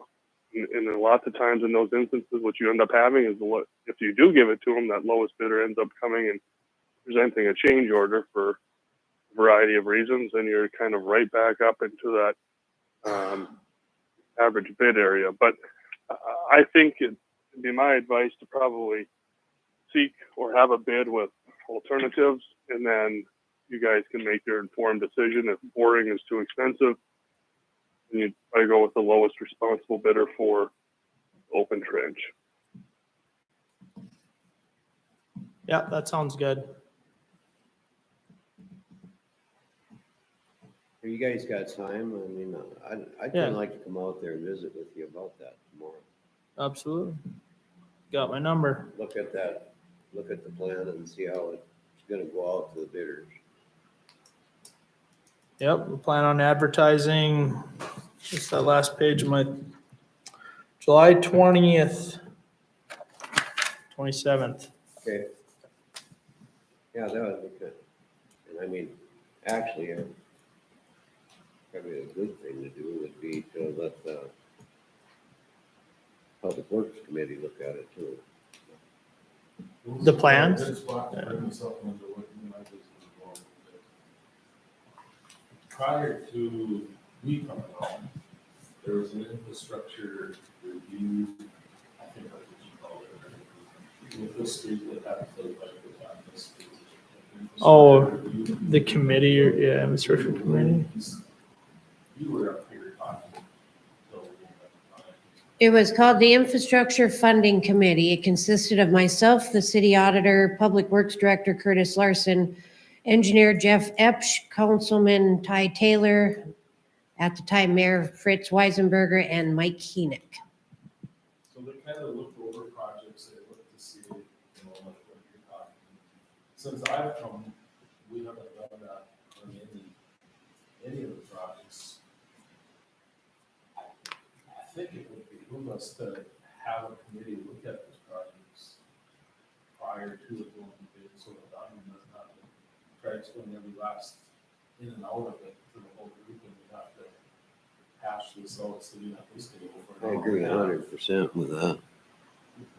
I mean, that's kind of in a nutshell Yeah. what we're talking about, right? Yep. And that way I don't want to call them the simple questions or the easy questions, but those ones that come up time and time again, you can have that answer in that committee. And it can just be that one-off question that somebody thinks up on at the time at council. And it picks up. Don was gonna spend the same amount of time, or Joe or Jim or whoever that engineer happens to be, they're not gonna be prior to it. But at this meeting, it doesn't have to be all on record. I just think, I think people must make good decisions to have to do like that and stuff, or be able to explain it probably more concisely in the meetings. Like, I'll be honest, the road drive that we took the other day was a big deal, because you look at it, you can see exactly what it's not. It makes way more sense than trying to do computer will fault you or what you're saying. Things like that, I think, is what's going to help us make quicker decisions. Yeah. And better. So I personally would like to see, however that plays out, that committee, if you will, or if it's rolled on to the public order or whatever. Moving forward on really probably majority. Probably, yeah. That's Sounds just good. my 2 cents. I'll get off my soapbox. I think it's a good idea, Chad. I kind of liked that it was actually separate than Public Works. I wasn't on that one, but Public Works kind of has its hands full with day-to-day Public Works type stuff. And this one is more focused on the projects. And I think it was good that it kind of had a mix of even had, like, Mike obviously has background and all of it, but somebody from the general public on it isn't a bad idea too. Right? Because it would, I mean, it would just be almost an advisory. Committee.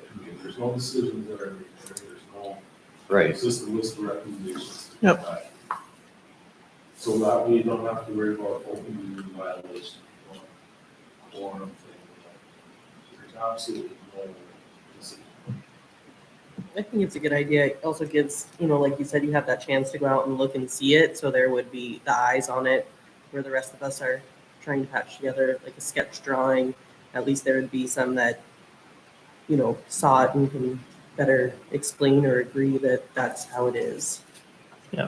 And I told you that too, Chad. Those are the clients that take time to review that stuff.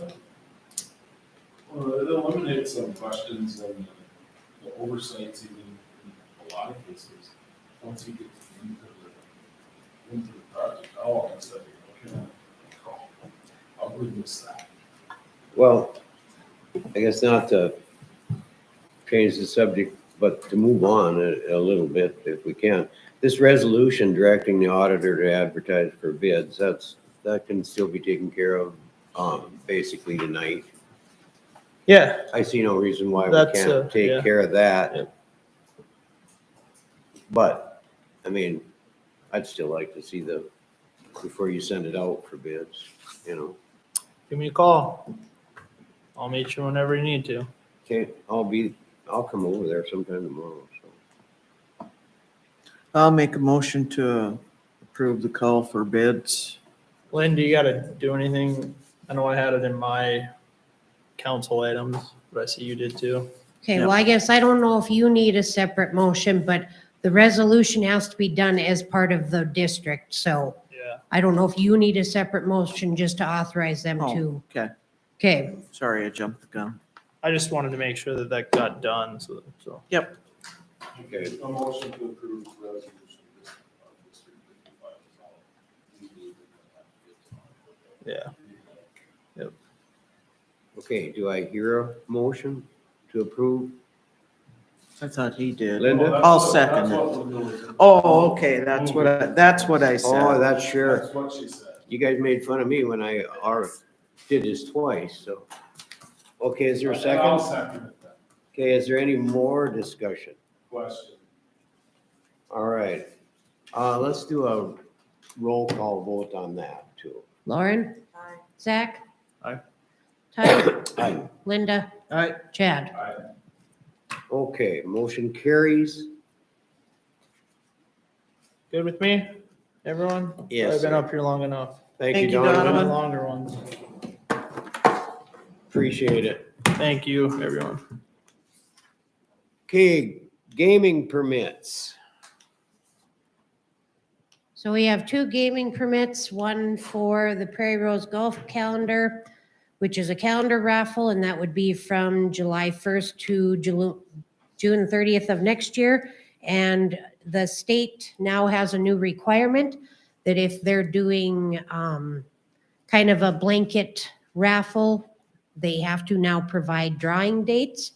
And obviously they have theirs every Monday, which you can see is listed.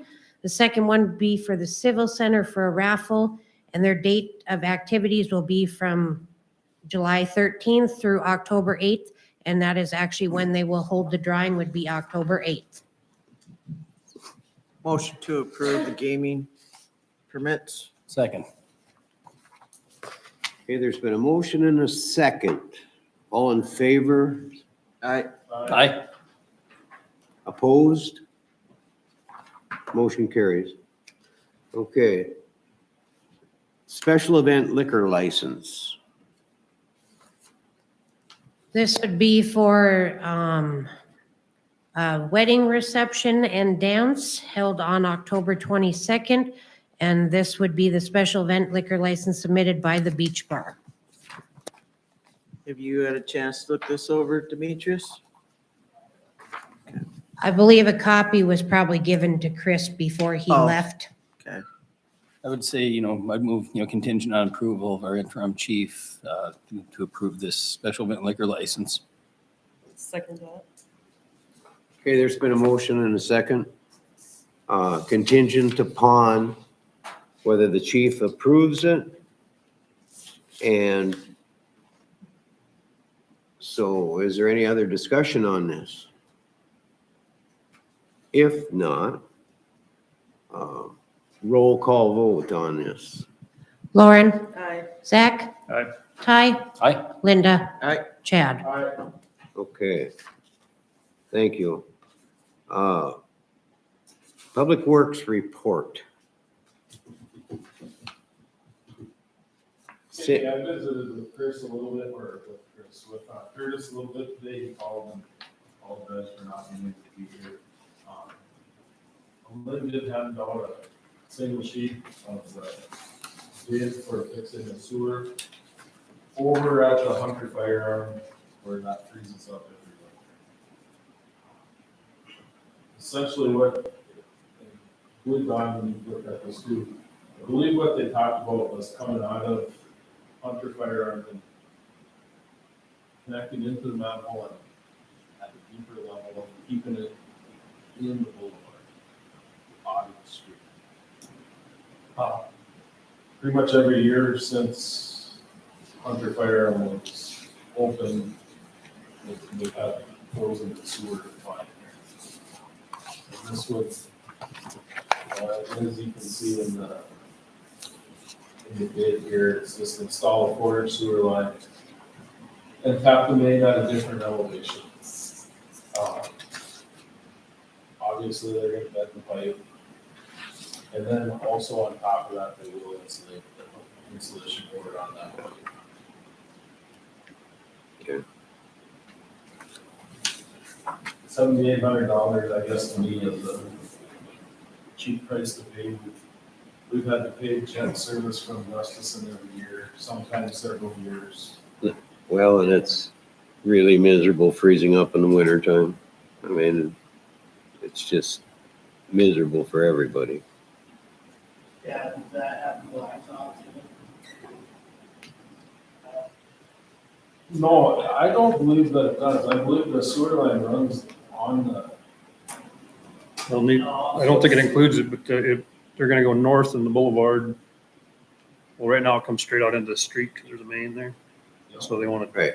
go north before it gets to the street, so they can insulate it and not tear up the street. You know, the boulevard probably doesn't freeze as deep, for several reasons. But then when they come into the manhole, it will cut into the asphalt there. Just half a street width. Yep. And that is the opposite on here. This, what it is, backfill, compacted, install 12 inches across 5 feet. And then dispose of that system.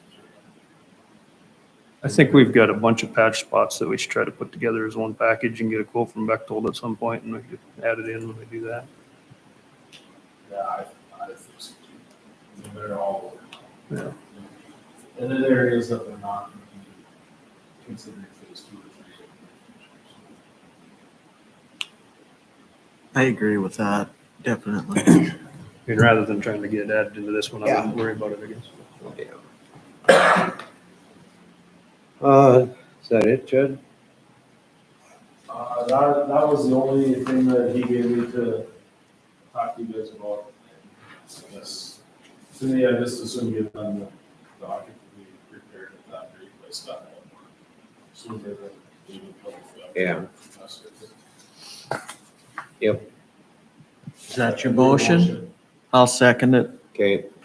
Any discussion on that? Scott Cudmore basically doing the work. Okay. Let's do a roll call on that. Lauren, Aye. Zach. Aye. Ty. Aye. Linda. Aye. Chad. All right. Motion carries. Very well. Can I get a motion to accept the Public Works report? So moved. And a second? Second. Okay, all in favor signify by saying aye. Aye. Opposed, same sign. Okay, auditors update. No, police report. I won't skip you. You've waited patiently. Besides, I don't want you following me home, so. Good evening, Mr. Mayor, council members. We had a police committee meeting on July 8th, last Friday. As a result of that, there were 2 items that needed to come before you guys that were brought up. One being an old issue. It's going to be involving some old equipment. I know at a previous police committee meeting, there was a agreement to sell the previous chief, Chris Halverson, his old duty weapon and his computer for $1 a piece. And as well as our old duty weapons to each officer for about $250 per firearm.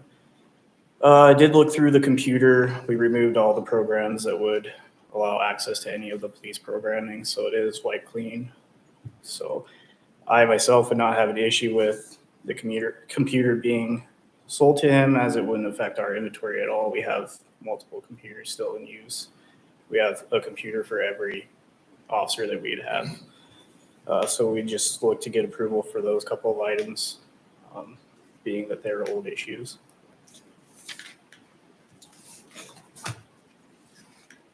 I guess I have one question, probably for Houston now, but looking at this, it's all right to sell one person a weapon for $1, and then the rest of them, it's only acceptable to sell to them for $250. We didn't really cover that too much because it was something apparently that was agreed upon in the previous meeting. Right, but that would come as a recommendation from that committee to this council. It does. It's not, that's not cast in stone. I just, it causes me a little angst. One person can buy it for $1. Well, I guess I don't believe in selling the city property for $1 or $250. That's city property. If we want to put it on an auction or some type of bid deal, you know, that would be entirely different. But I don't think the computer or any of the city property that the chief was in possession of, I think that should remain the city of Stanley's.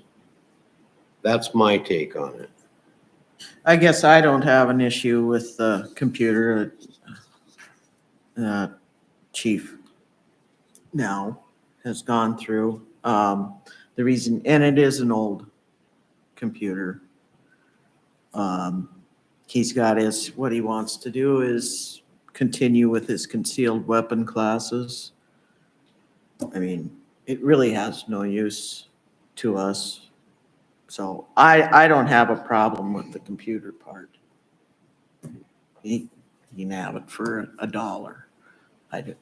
But obviously I wasn't at that meeting. So as for the weapons, I guess I don't know if we got some kind of love for it or what, that you need to have it. I don't know. Did he get a new one when everybody else did? How new is his service weapon?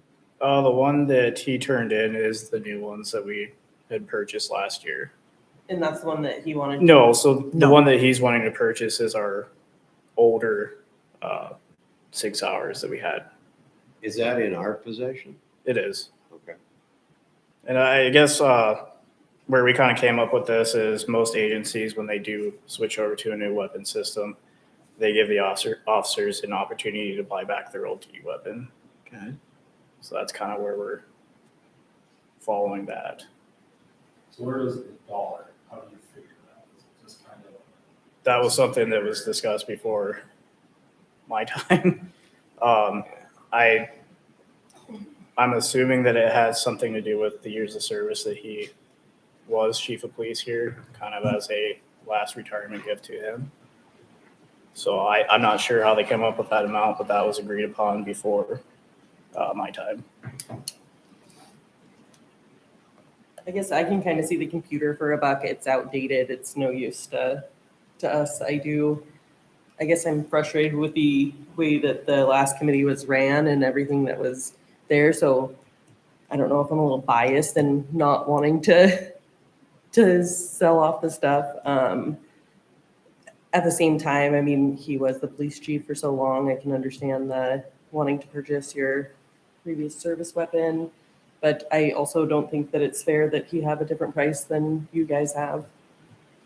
Is there a value, what, in your opinion, what the value of the service weapon? I know at my last agency, when we did trade ours in, we were right about 250, 300, and that was for clocks. That's because they are used and abused. They're not like something that sits in a safe and is in great condition when you turn it back in. They are used and abused, so that's why that price is lower. So 200 would, that's it. roughly. You personally, you feel that's a fair price. I feel that's a fair price.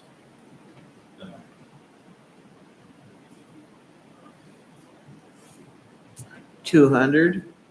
Because, I mean,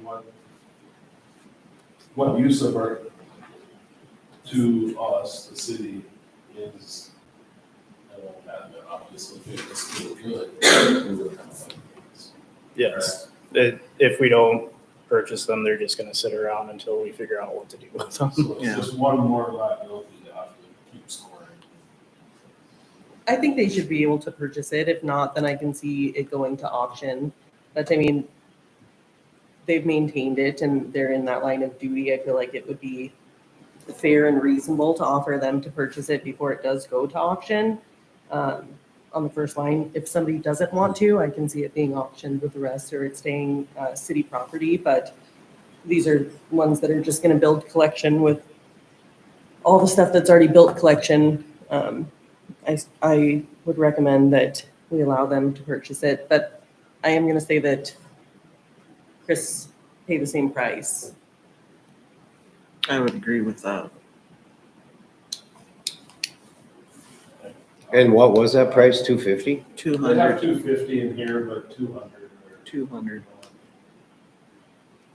that your motion? Yeah, I'll make that a motion for 200. to Okay, sell back And the service computer weapons. for $1? Yeah. okay. And that computer has been stripped by whom? I went through and removed all of our CAD programs, the Net Mobility client, which allows him to log into a state server to access the CAD programs, that was removed. Trax, which is our ticketing system, that was removed as well. So anything that deals with law enforcement itself has been removed from the computer. Okay, The only thing that remains is its concealed weapon. okay. We got a motion and a second. Second. Chad did. Well, let's start over. We have a motion. Is there a second? I'll second it. I was quick last time. Now I was really quick this time. So, okay, we have a motion and a second. Any discussion? No more discussion? Zach, I thought you wanted to say something or? I do Okay. have one thing. When we sell that to them, do we transfer that through like under firearm? If that's something that you guys want to do, we can. I talked with Sheriff Bristol, and when they did it, they just did it as a private sale to the officers and limit it to only law enforcement personnel to purchase. Problem is, if it happens to be stored on the seat of the pickup and one of the less desirables happens to steal it and do the crime with it, that is still a registered firearm in the city of Stanley. My personal feeling is we do the transfer through an FFL so that it legally becomes his gun. I agree with that. I do Yeah. too. Are you guys wanting that on every one or just that one specific? I think it's on everyone that can sell. I'm more than happy to sell a few for 200, but I want to know. Is there a transfer fee or something? I don't know. Some places charge you, some. Yeah, I believe Hunter is about 35. I believe it's $30 to $35 for a transfer fee. Save the cost of 50 extra and put it towards transfer fee. That seems reasonable to me, covers us. Any more discussion? Okay, so are we changing the amount from 200 to 250? No, it's No, okay. It's what? 200. 200. Okay. And the city's just going to pay the transfer fee though? Okay, The city is going to pay the transfer? Let's take it out of the 200. Okay. It's Okay. not like something happens every- But that's part of the motion now, right? Right, yep. You have to say it. Okay, so since that motion was changed, is that still a second? Yes. Okay. Roll call vote.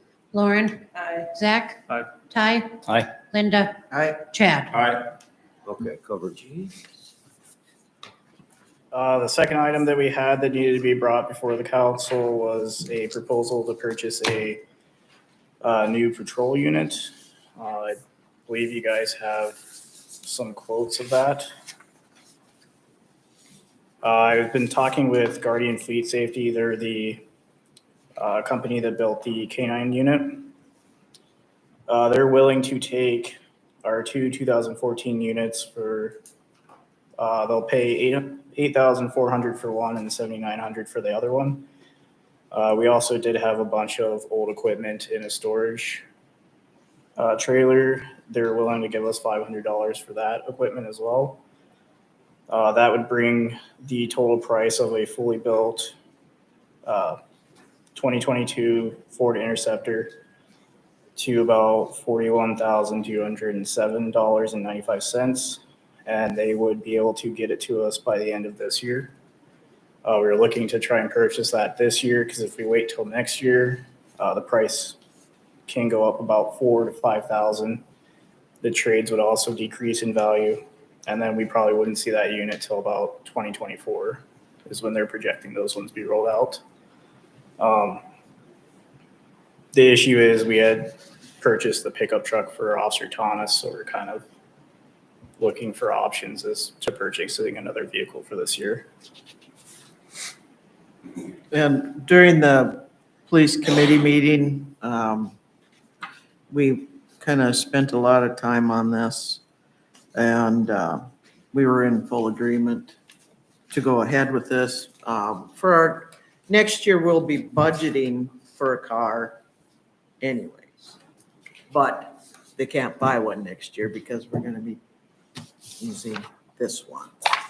So I'd like to see the 2014s go down the road. They give us back the radios and whatever else we need, I guess. Yeah, everything that they can pull from the unit, radio, radars, computer stands, they'll recycle into the new unit and then send back the rest of it. So we did vote on this at the police committee, and it was a unanimous vote to go ahead and purchase the vehicle. I am making a motion to go ahead with this offer from Guardian. It's a year newer. But I mean, it's It'll be the Ford same. Expedition. Yep, it'll be the Ford Explorer. Okay, Linda's made the motion. Is there a second? I'll second. Ty seconded motion. Any further discussion on it? And we talked about this being pulled from like next year's funding too. Yes. That this one, we're not looking at spending an additional, just All right. pulling it from just due to the circumstances of vehicles. So I want to clarify on that one. Is there any, It's hard to get rid of them. There's no reason to have that decision. Right. any further discussion? Okay. I'd like a roll call vote on this. Lauren, Aye. Zach, Aye. Ty, Aye. Linda, I, Chad. Okay, the ayes have her, and its motion carries. And then I'll just kind of give you guys some updates on some of the stuff that we've been doing. So at first, I got some trainings. Myself and Officer Thomas will be attending HITS training in Minot in August. That's a 2-day drug interdiction course that covers drug trafficking and hidden compartments inside vehicles. We'll be attending that. For Officer Jenkins, we will be sending him to a 6-hour P320 armorers course in September. They'll be in Jamestown. Currently, he is our rifle armor, so it just makes sense to get him a armor certification for our duty pistols. Also with that, we're looking at sending him to a North Dakota Post firearms instructor course. Because Chris was our firearms instructor, we now don't have one. So with that certification, he'll be able to do our rifle qualifications, which we'll be looking at doing every 6 months. And then that's sometime in the fall. They haven't set up a date yet, so once we get that, we'll have more info. Officer Transit will be sending to a less lethal instructor course. Don't have a date for that one yet either. There is a course in October and one in April of next year. So we just got to find which one's going to work for us. With that certification, he'll be able to train the police department in the use of less lethal munitions as far as CS gas, OC, things like that. So those are some of the upcoming trainings that we have. Then next, we did update our uniforms. We'll be retiring the old sky blue uniform top and be moving to a darker navy color. So we did order those mainly because I myself have not been ordered any. Officer Thomas hasn't been ordered any, and then the other two, Jenkins and John, haven't been ordered anything for a while. So we're just going to update that. Equipment, we got our new body cams set up and in the field now. We're working on getting the new dash cam set up. Talking with Third Watch Communications, they're projecting that start at that around August. So around August is when we'll start having those set up and ready to go. We are working on an inventory system to go through all of our equipment as far as firearms and anything with the serial number and having that logged into Zerker, so we'll have an accurate check of what all equipment the city owns. So we'll be going through and working on that. And then moving forward from here, we're looking at implementing some monthly equipment and vehicle inspections that we're going to be looking at doing every month after municipal court. We're all here, so it shouldn't be an issue to do that. That's going to help us with knowing any mechanical issues that our vehicles are having, any equipment that needs to be replaced, that is broken. It's just going to help us keep everything in working order. So we're going to be looking at implementing that starting hopefully this month.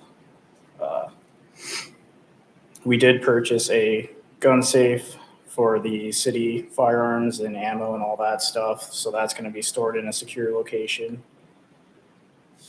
We did talk about at the police committee meeting ordering a second safe for evidence. I haven't got that yet. I am looking into some other options for the evidence storage. There's other systems out there that are actually geared to securing evidence. So we're just kind of looking at other options for now. Moving on with the evidence side of it, we're going to be organizing the evidence room, kind of going through, cataloging everything. So now we'll have an accurate log of what we have in evidence and try to get that cleaned up. And then, like I said, we're going to look at other options for storage. The next one is we're going to be looking at options for a schedule change. Right now, I did move Officer Jenkins to a day shift schedule. He's working a 9 to 5, whereas Officer Thomas is working the 5 to 2, and then they're splitting it on call. That way we'll have police presence during the day as well. And then I'm going to come up with some other options for schedule to hopefully get us a 24-hour coverage. And I'm hoping by the next police committee meeting, I'll have a couple of options for that. And then we are looking at, I believe it was the 18th we agreed on for the Yeah, we're gonna. starting to look at the interviewing process. Yeah, we're gonna look at the applications, all the applications on the 18th. So on the 18th, we're going to look at starting to do that. I did reach out to the Lake Region Police Academy instructor and sent him a job description for a police officer position. He did email that out to his previous 2 classes and his current class. Since he's done that, I've gotten about 3 inquiries about the officer position. Okay. So hopefully I'll have some police officer applications to add to the stack as well. Okay. That's kind of where we're at with everything for now. Does that schedule change get you guys up closer to 40? Yeah, so with the schedule change, if we did move to an hourly rate, we'd be making 84 hours per 2 weeks. So we'd have that 40-hour range. Much better. Yeah, that's all I got. Anything more, chief? Oh, that's it. Do you guys have any questions for me? Okay, Thanks. we appreciate your work. We know you've been pulled into this kind of sideways. It's not always easy to fill somebody's shoes when you walk in, so. He's doing a fine job, I'll tell you. Yes, he is. I went into the office, you can see the desk. So we appreciate what you're doing. It's a really nice desk, by the way. Any other questions for the chief? I'd make a motion to approve the police report. Second. Okay, all in favor signify by saying aye. Aye. Opposed, Thank you. same sign. Thank you. Thank you. A plus. Auditor updates. The only thing I have is, sorry, I have a correction. I thought the preliminary budget was due at the end of August. It's due by August 10th. So, sorry, we're gonna have to start moving deadlines up, evaluations, et cetera. Sorry to dump the bad news on you. So Public Works Committee is gonna do the reviews over at Public Works or of the Public Works, correct? Sorry, say again? The Public Works Committee, since Curtis isn't around, committee was gonna do the evaluations, I thought. Well, I think that would probably be the easiest because otherwise I don't know who else would do them. Okay, That's what we talked about. Yeah. So that's easy. and, what else we got? Police Committee, or all the officers, Chief Jamerson's going to do the evaluations for all the officers. The Employment Committee does Amanda, and Lynn does her office staff. So, I don't know. I The guess we're gonna, employment committee signs off on all of them. and the Employment Committee signs off on all the evaluations, so, I guess we better get rolling on them. So, that's all I needed to add to that, to your update. And that was all I had, so. Okay, We're gonna have to schedule time for Public Works to get together and then come up then, because these need to be in well before the 10th then, don't they, of August? Oh, well before then. It's not gonna be Pretty soon. not gonna be a problem. Okay. anything else, Lynn? That is all I had, Mr. Mayor. Do we need a motion to accept her? That's really not a report, that was just an update. Just an update. So we shouldn't really need it. How about attorney updates? Mr. Attorney. Mayor, council members, thank you. I'll give you a little update as far as the dangerous building situation. I was working with Lynn as well as Amanda to get some of the background information of what transpired specifically with Greenstone as well as the Schmitz property. We had issued, or our office, I issued a letter here, and I was able to ascertain that both properties were deemed to be a dangerous building. City had made written findings regarding the same and mandated that within 180 days that those properties come into compliance. Both the time periods for both properties have lapsed, and what the letter in essence said is we're going to be putting this matter on before a regular city council meeting in August. You guys can make a determination at that point as to whether you're going to move to demolish or move to restore those buildings or repair those buildings. And then you'll incur those costs and assess them back to the property. That both of those orders were made, have been during the winter of 21, 22, and obviously nothing has been done. subsequent to those written findings by the city, there were some informal settlement attempts in which the city was offering basically both of these properties to enter into some type of a settlement agreement, written settlement agreement, as far as finding a solution to resolve this. Neither of them executed it. City had approved them, but it's never been fully executed. So come next August, I'll come prepared with a proposed order for both either a repair or a demolition, whatever the council will deem appropriate. So there's some background as far as those dangerous buildings. If in August you deem the building or buildings, depending upon what you guys choose, needs to be demolished, then you can also make a motion at that time to, move forward with the bid process to obtain bids for cost of demolition. Does anyone have any questions pertaining to those dangerous building items? Jordan, this is Linda Weinbar. I guess, in my opinion, we've given them ample amount of time and options. So I guess I'm tired of it. They look awful. I mean, it's a sore sight up there with these two buildings. I guess I'm out of forgiveness for them not responding to anything. Yeah, and I anticipate, probably what the motion could be come August.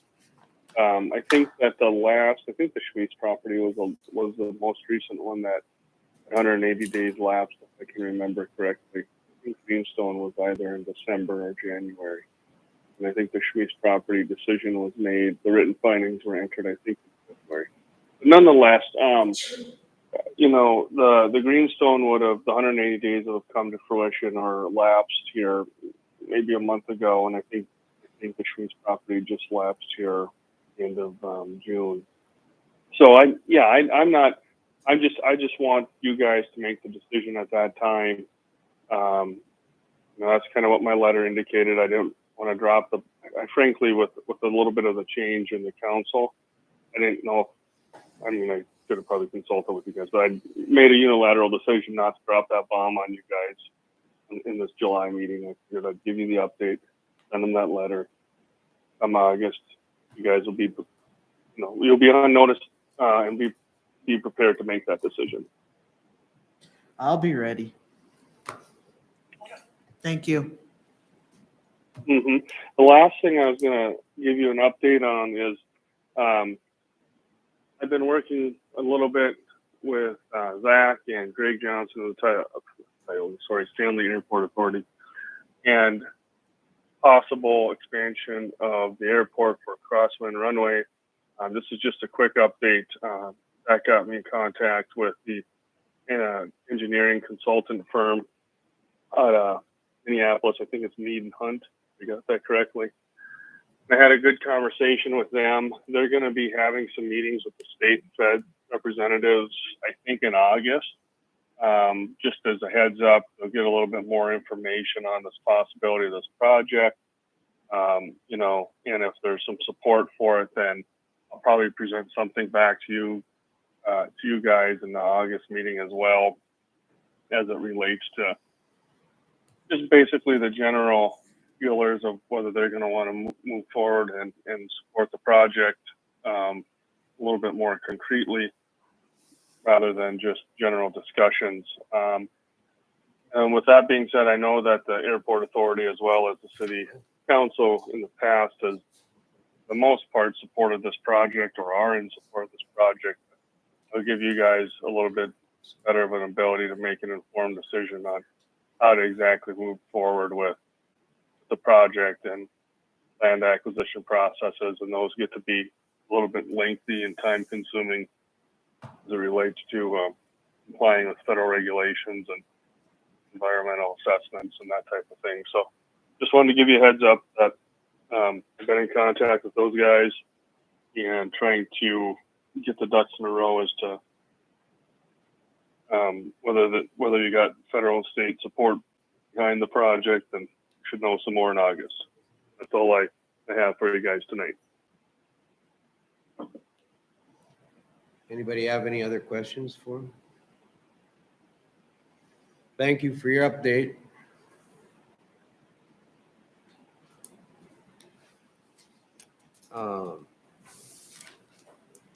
Moving on, council concerns.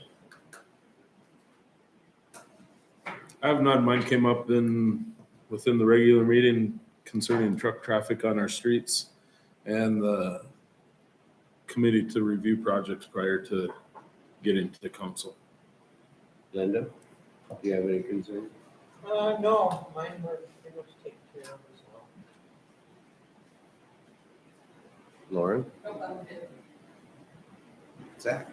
I was just gonna bring up one thing. When the request came up for putting pavers over by Adam's property, I honestly wasn't aware that we had an ordinance against that. And I would just think maybe sometime in the future, we could take another look at that. I think, just in my opinion, decorative rock and pavers can be easier to maintain and look just as good as grass. So I realize it's the ordinance now and we handled it correctly, I believe, but it just, I entertain looking at that ordinance, I guess. But Mr. Mayor, if I may comment, Yes. we have gone through our revision for the planning and zoning book. Alyn is in the middle of making all of those changes, so we haven't even sent it to the lawyers yet. I can bring that up at our next meeting next month and just have them discuss that and then report back to you if you'd like. I would appreciate that. Yeah. And I apologize, in all the residential areas, the only thing that it says is grass. So the only way that I knew to help her in her journey to get those pavers was to ask her to go through the variance process so that it may be recommended from the Planning and Zoning Commission to the City Council. But you've already given her a variance, haven't you, on that? Yes, sir. Tonight, you guys approved that. So she's basically approved to do it. And they are going to be quite permanent in there. It's not just going to be like fabric, dirt, and put some pavers in and throw some sand over. She's actually going to lay a little bit of concrete and then actually cement them in so that they're a little bit more stable, because obviously it is on a slope. And that way they're not coming off. It's not causing a trip hazard. And nobody can come and mess with them, or, they're not going to end up in the street or anywhere else they're not supposed to be. So definitely good ideas to do. Okay, thank you. Ty? I don't know, just kind of just a plug. I know there's lots of changes going on. I think change is a healthy thing. And, I just want to applaud everybody, all the staff, everybody works here. Embrace this. It's kind of a rebrand, if you will. So I just want to thank everybody for their efforts and everything. A lot of moving parts in the city. So I want to encourage everybody, keep your eye on the tasks at hand, do it safe, and just thank you for everybody's efforts and everything.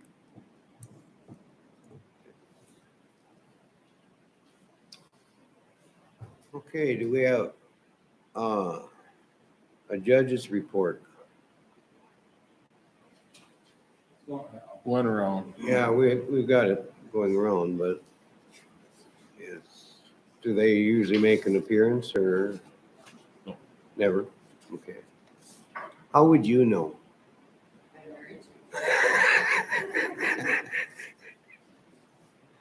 Just kidding.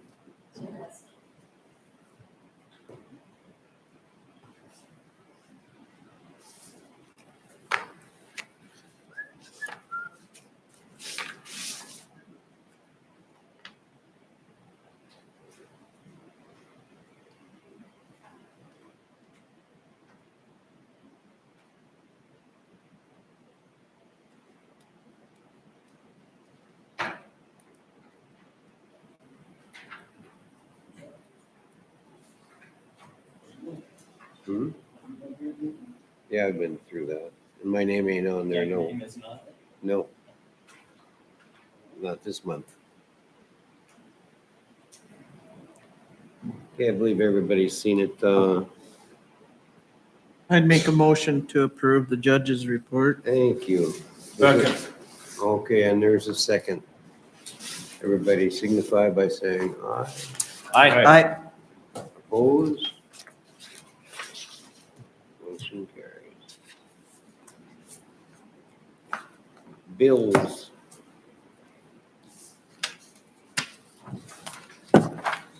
Have you looked over the list of bills? Lynn, did we get an amount from RTC? Yeah, that's- Mine's got the yellow line. There's a RTC network and then an RTC telephone, so. Yeah. Yep, nope, as of this afternoon, we still hadn't received anything, but obviously it's still one of those utilities that we have to pay every month, so. I was just wondering. Probably something we'll end up getting in like the mail tomorrow or the next day. Huh? Move to pay the bills. What'd you say? Move to pay the bills. Okay. Okay, Chad made the motion to pay the bills. Lauren seconded it. Have a roll call vote on that? Lauren? Zach? Aye. Ty? Aye. Linda? Aye. Chad? All right. Motion carries to pay the bills. And with that, is there any other old business? Any other new business? Is there a motion to adjourn? So moved. I'll second that. All in favor signify by saying aye. I. Opposed? Adjourned.